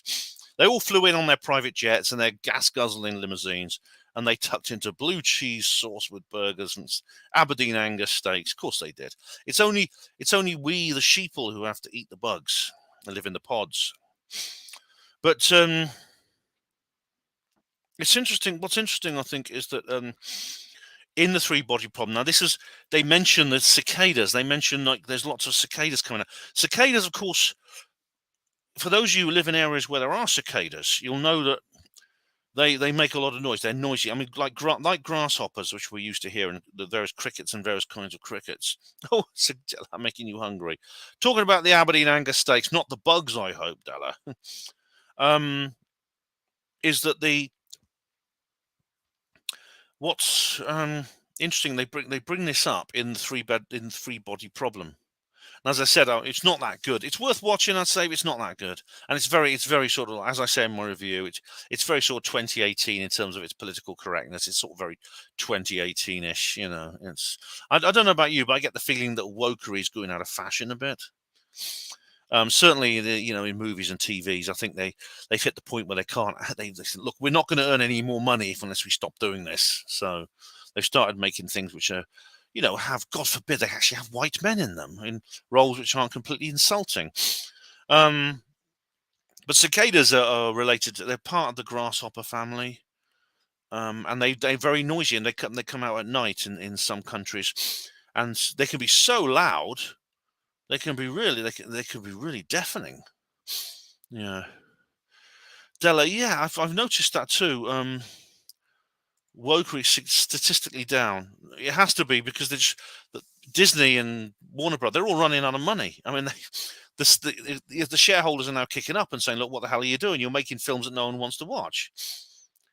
And it wouldn't work forever. I mean, we've got to be. I think we in dissident circles, we have to be careful not to project onto our enemies magical powers, because I think some people do. Some people are so black-pilled that we kind of credit our enemies with almost supernatural reality-bending powers. They can just do anything they want, and they're so powerful. They can make films that no one watches and still make money. And they can't. They can't. They are bound by the laws of economics like everyone else. Hello, Mark. So Mark 1. Hello, Mark 1. How are you? Welcome. All right, so I'm nearly done now. I'm just going to show you the memes. All right, let me just show you the memes, because I did share a couple of these. Here we go. The eclipse is coming. This has been going everywhere. This has been going around everywhere. You've seen this one, I'm sure. But he hasn't got the toilet rolls. He's got everything but bog rolls. You can't have a good apocalypse story without toilet rolls. And then there's this one. Apparently people think the rapture is next Monday during the eclipse. We should all hide for the day and leave our random clothes around outside. Yeah, that was that's where I thought that was quite funny. That's why I thought that was quite an amusing meme. All right, yes. So Claire says, yeah, I agree, Claire. The NWO aren't completely in control. They just want us to believe they are. Yeah. So does anyone else have? We're going for nearly 2 hours. Does anyone else have any comments or questions? If not, I think that's the end of the live stream. I think we've covered everything, really. Anyone? Anyone have anything anyone wants to talk about? Desperately bring it up now.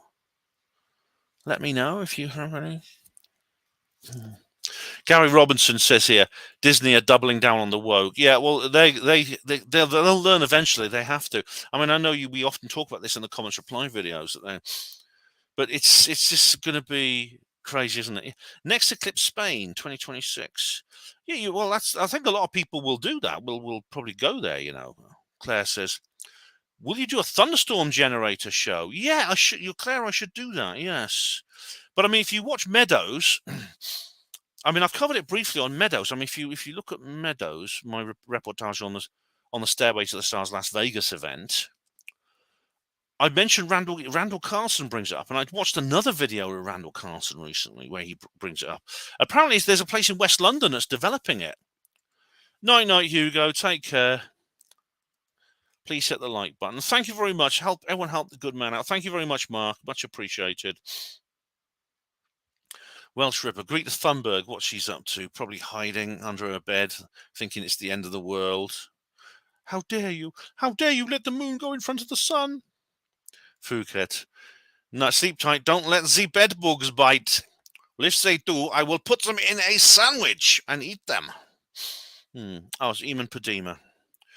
I could just repeat my question. Yes, certainly. I mean, if any of you, I haven't been able to look at all your comments, right, because I've been presenting the program. So if any of you made any comments addressed to me and I didn't see them, then please do post them here. Read Simon Shack's Tycho's models of the solar system. Have you looked into it? No, I've heard of Tycho Brahe. I've heard of him. He was a famous astronomer. Yeah. Will this eclipse lead to major change? I believe it's. I mean, I have an open mind when it comes to astrology, and I think it is significant on that level. I think on the level of unlocking esoteric forces, especially in the United States. This is obviously the fact they've had 2 in 7 years, and they're right down the middle of the country. It must mean some major change there. Yes. Okay, I'll check out what you posted, Claire. I will. Of the metal nose, yeah, he had a golden nose apparently, because he lost his nose in some accident and replaced it with a golden one. I've just discovered, says David Yorkshire, the eclipse has given me superpowers. I can bend cutlery by rubbing them vigorously. Oh, Uri!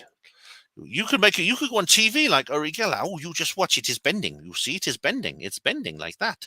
It's bending. If I keep doing this for long enough, the CIA will come to me and they will give me a job doing remote viewing.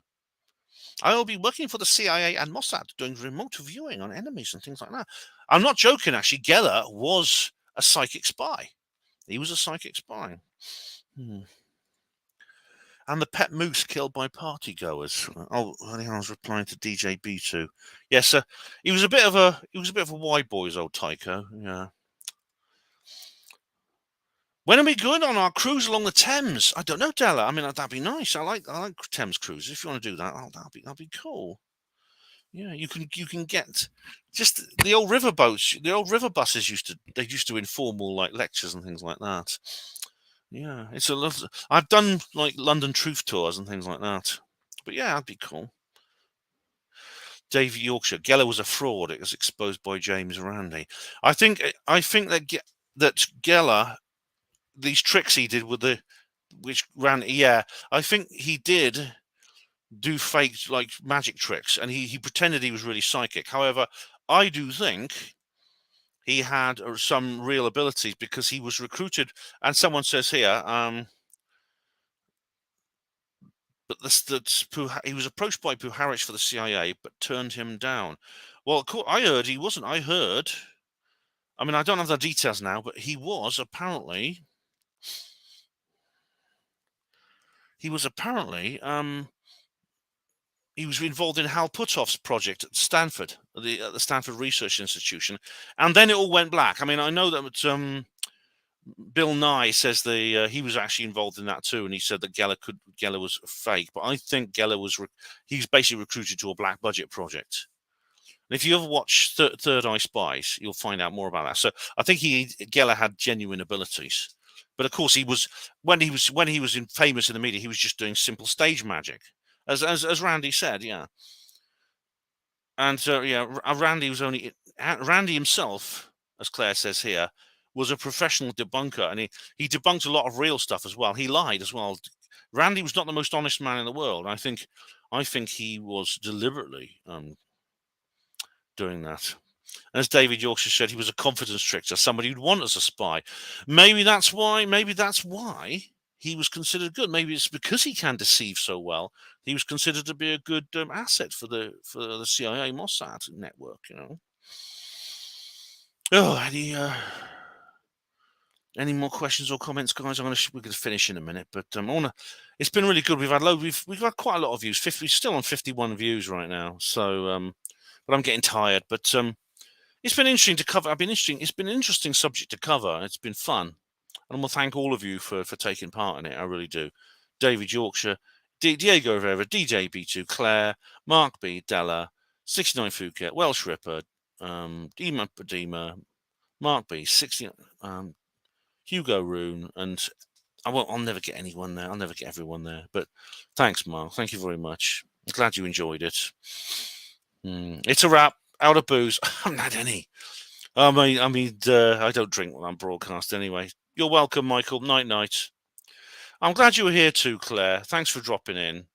But I noticed you've been a bit quiet online. You haven't been posting much, so it's good to have you back. David says, I posted a comment on your Lighthouse live stream as it's too long for here. That's cool. David, I will answer it in the next reply to comments video. I didn't see it. I didn't see it on my list, but I'll check it out. Fun time. Thanks, DJ. Thank you very much. Good night, Hugo. Been good. Thanks, Benjamin. Benjamin. My mother used to call me Benjamin when she was annoyed with me. No one else has called me that. Night, night, Rihanna. Thanks for joining us. Night, Phuket. Night, Mark B. Night, night, Michael. What's the Lighthouse thing? Oh, the Lighthouse watch party, Della. I did a watch party. The film, The Lighthouse. Night, night, David. Thanks for joining us. Oh, by all Mark B, Mark 1, be glad to see you. It's always darkest before the dawn, says friend of Jar. Yes, indeed. Yes, it is. And I don't think this. See, unlike some people I know, I don't think this eclipse is significant. I don't think it's a black swan event. Obviously, the government aren't using it to. I mean, I don't know about the CERN thing. That's another matter. But they're it's certainly not going to do what Alex Jones was scared they were going to do: launch a lockdown, a massive. They've had a lockdown, but it seems to be temporary. I mean, that's bad enough, like I said, but it's not led to any kind of like black swan event. Good Nacht, Gotten Himmel. Iman Padima is channeling his inner Sabina there. No, nice, David. Night, night, Della. 40 days, then we can breathe easy. Is it 40 days and 40 nights or something after the eclipse? Is there something significant about that? And there's something biblical about that. Anyway, guys, thank you, all of you. All right, was about 666 and all that. I'll check it out, David. I mean, some of my comments don't. It's annoying, but some of them disappear, and I'm sorry if yours did. But you can always post it again. I mean, I would. Oh, here it is. No, it's there. I see it. Yes, I see it. It was an hour ago. You posted something on the Lighthouse Watch Party live stream. That's cool. That's cool. Anyway, cool. Anyway, thank you very much, everyone. Thank you everyone for watching. If you saw the eclipse, I hope you enjoyed it. Trevor, let me know how you got on. We'll talk about it on the next third rail. Anyway, thank you all of you for watching. Hospital Porters, pride and dignity. Stop the New World Order.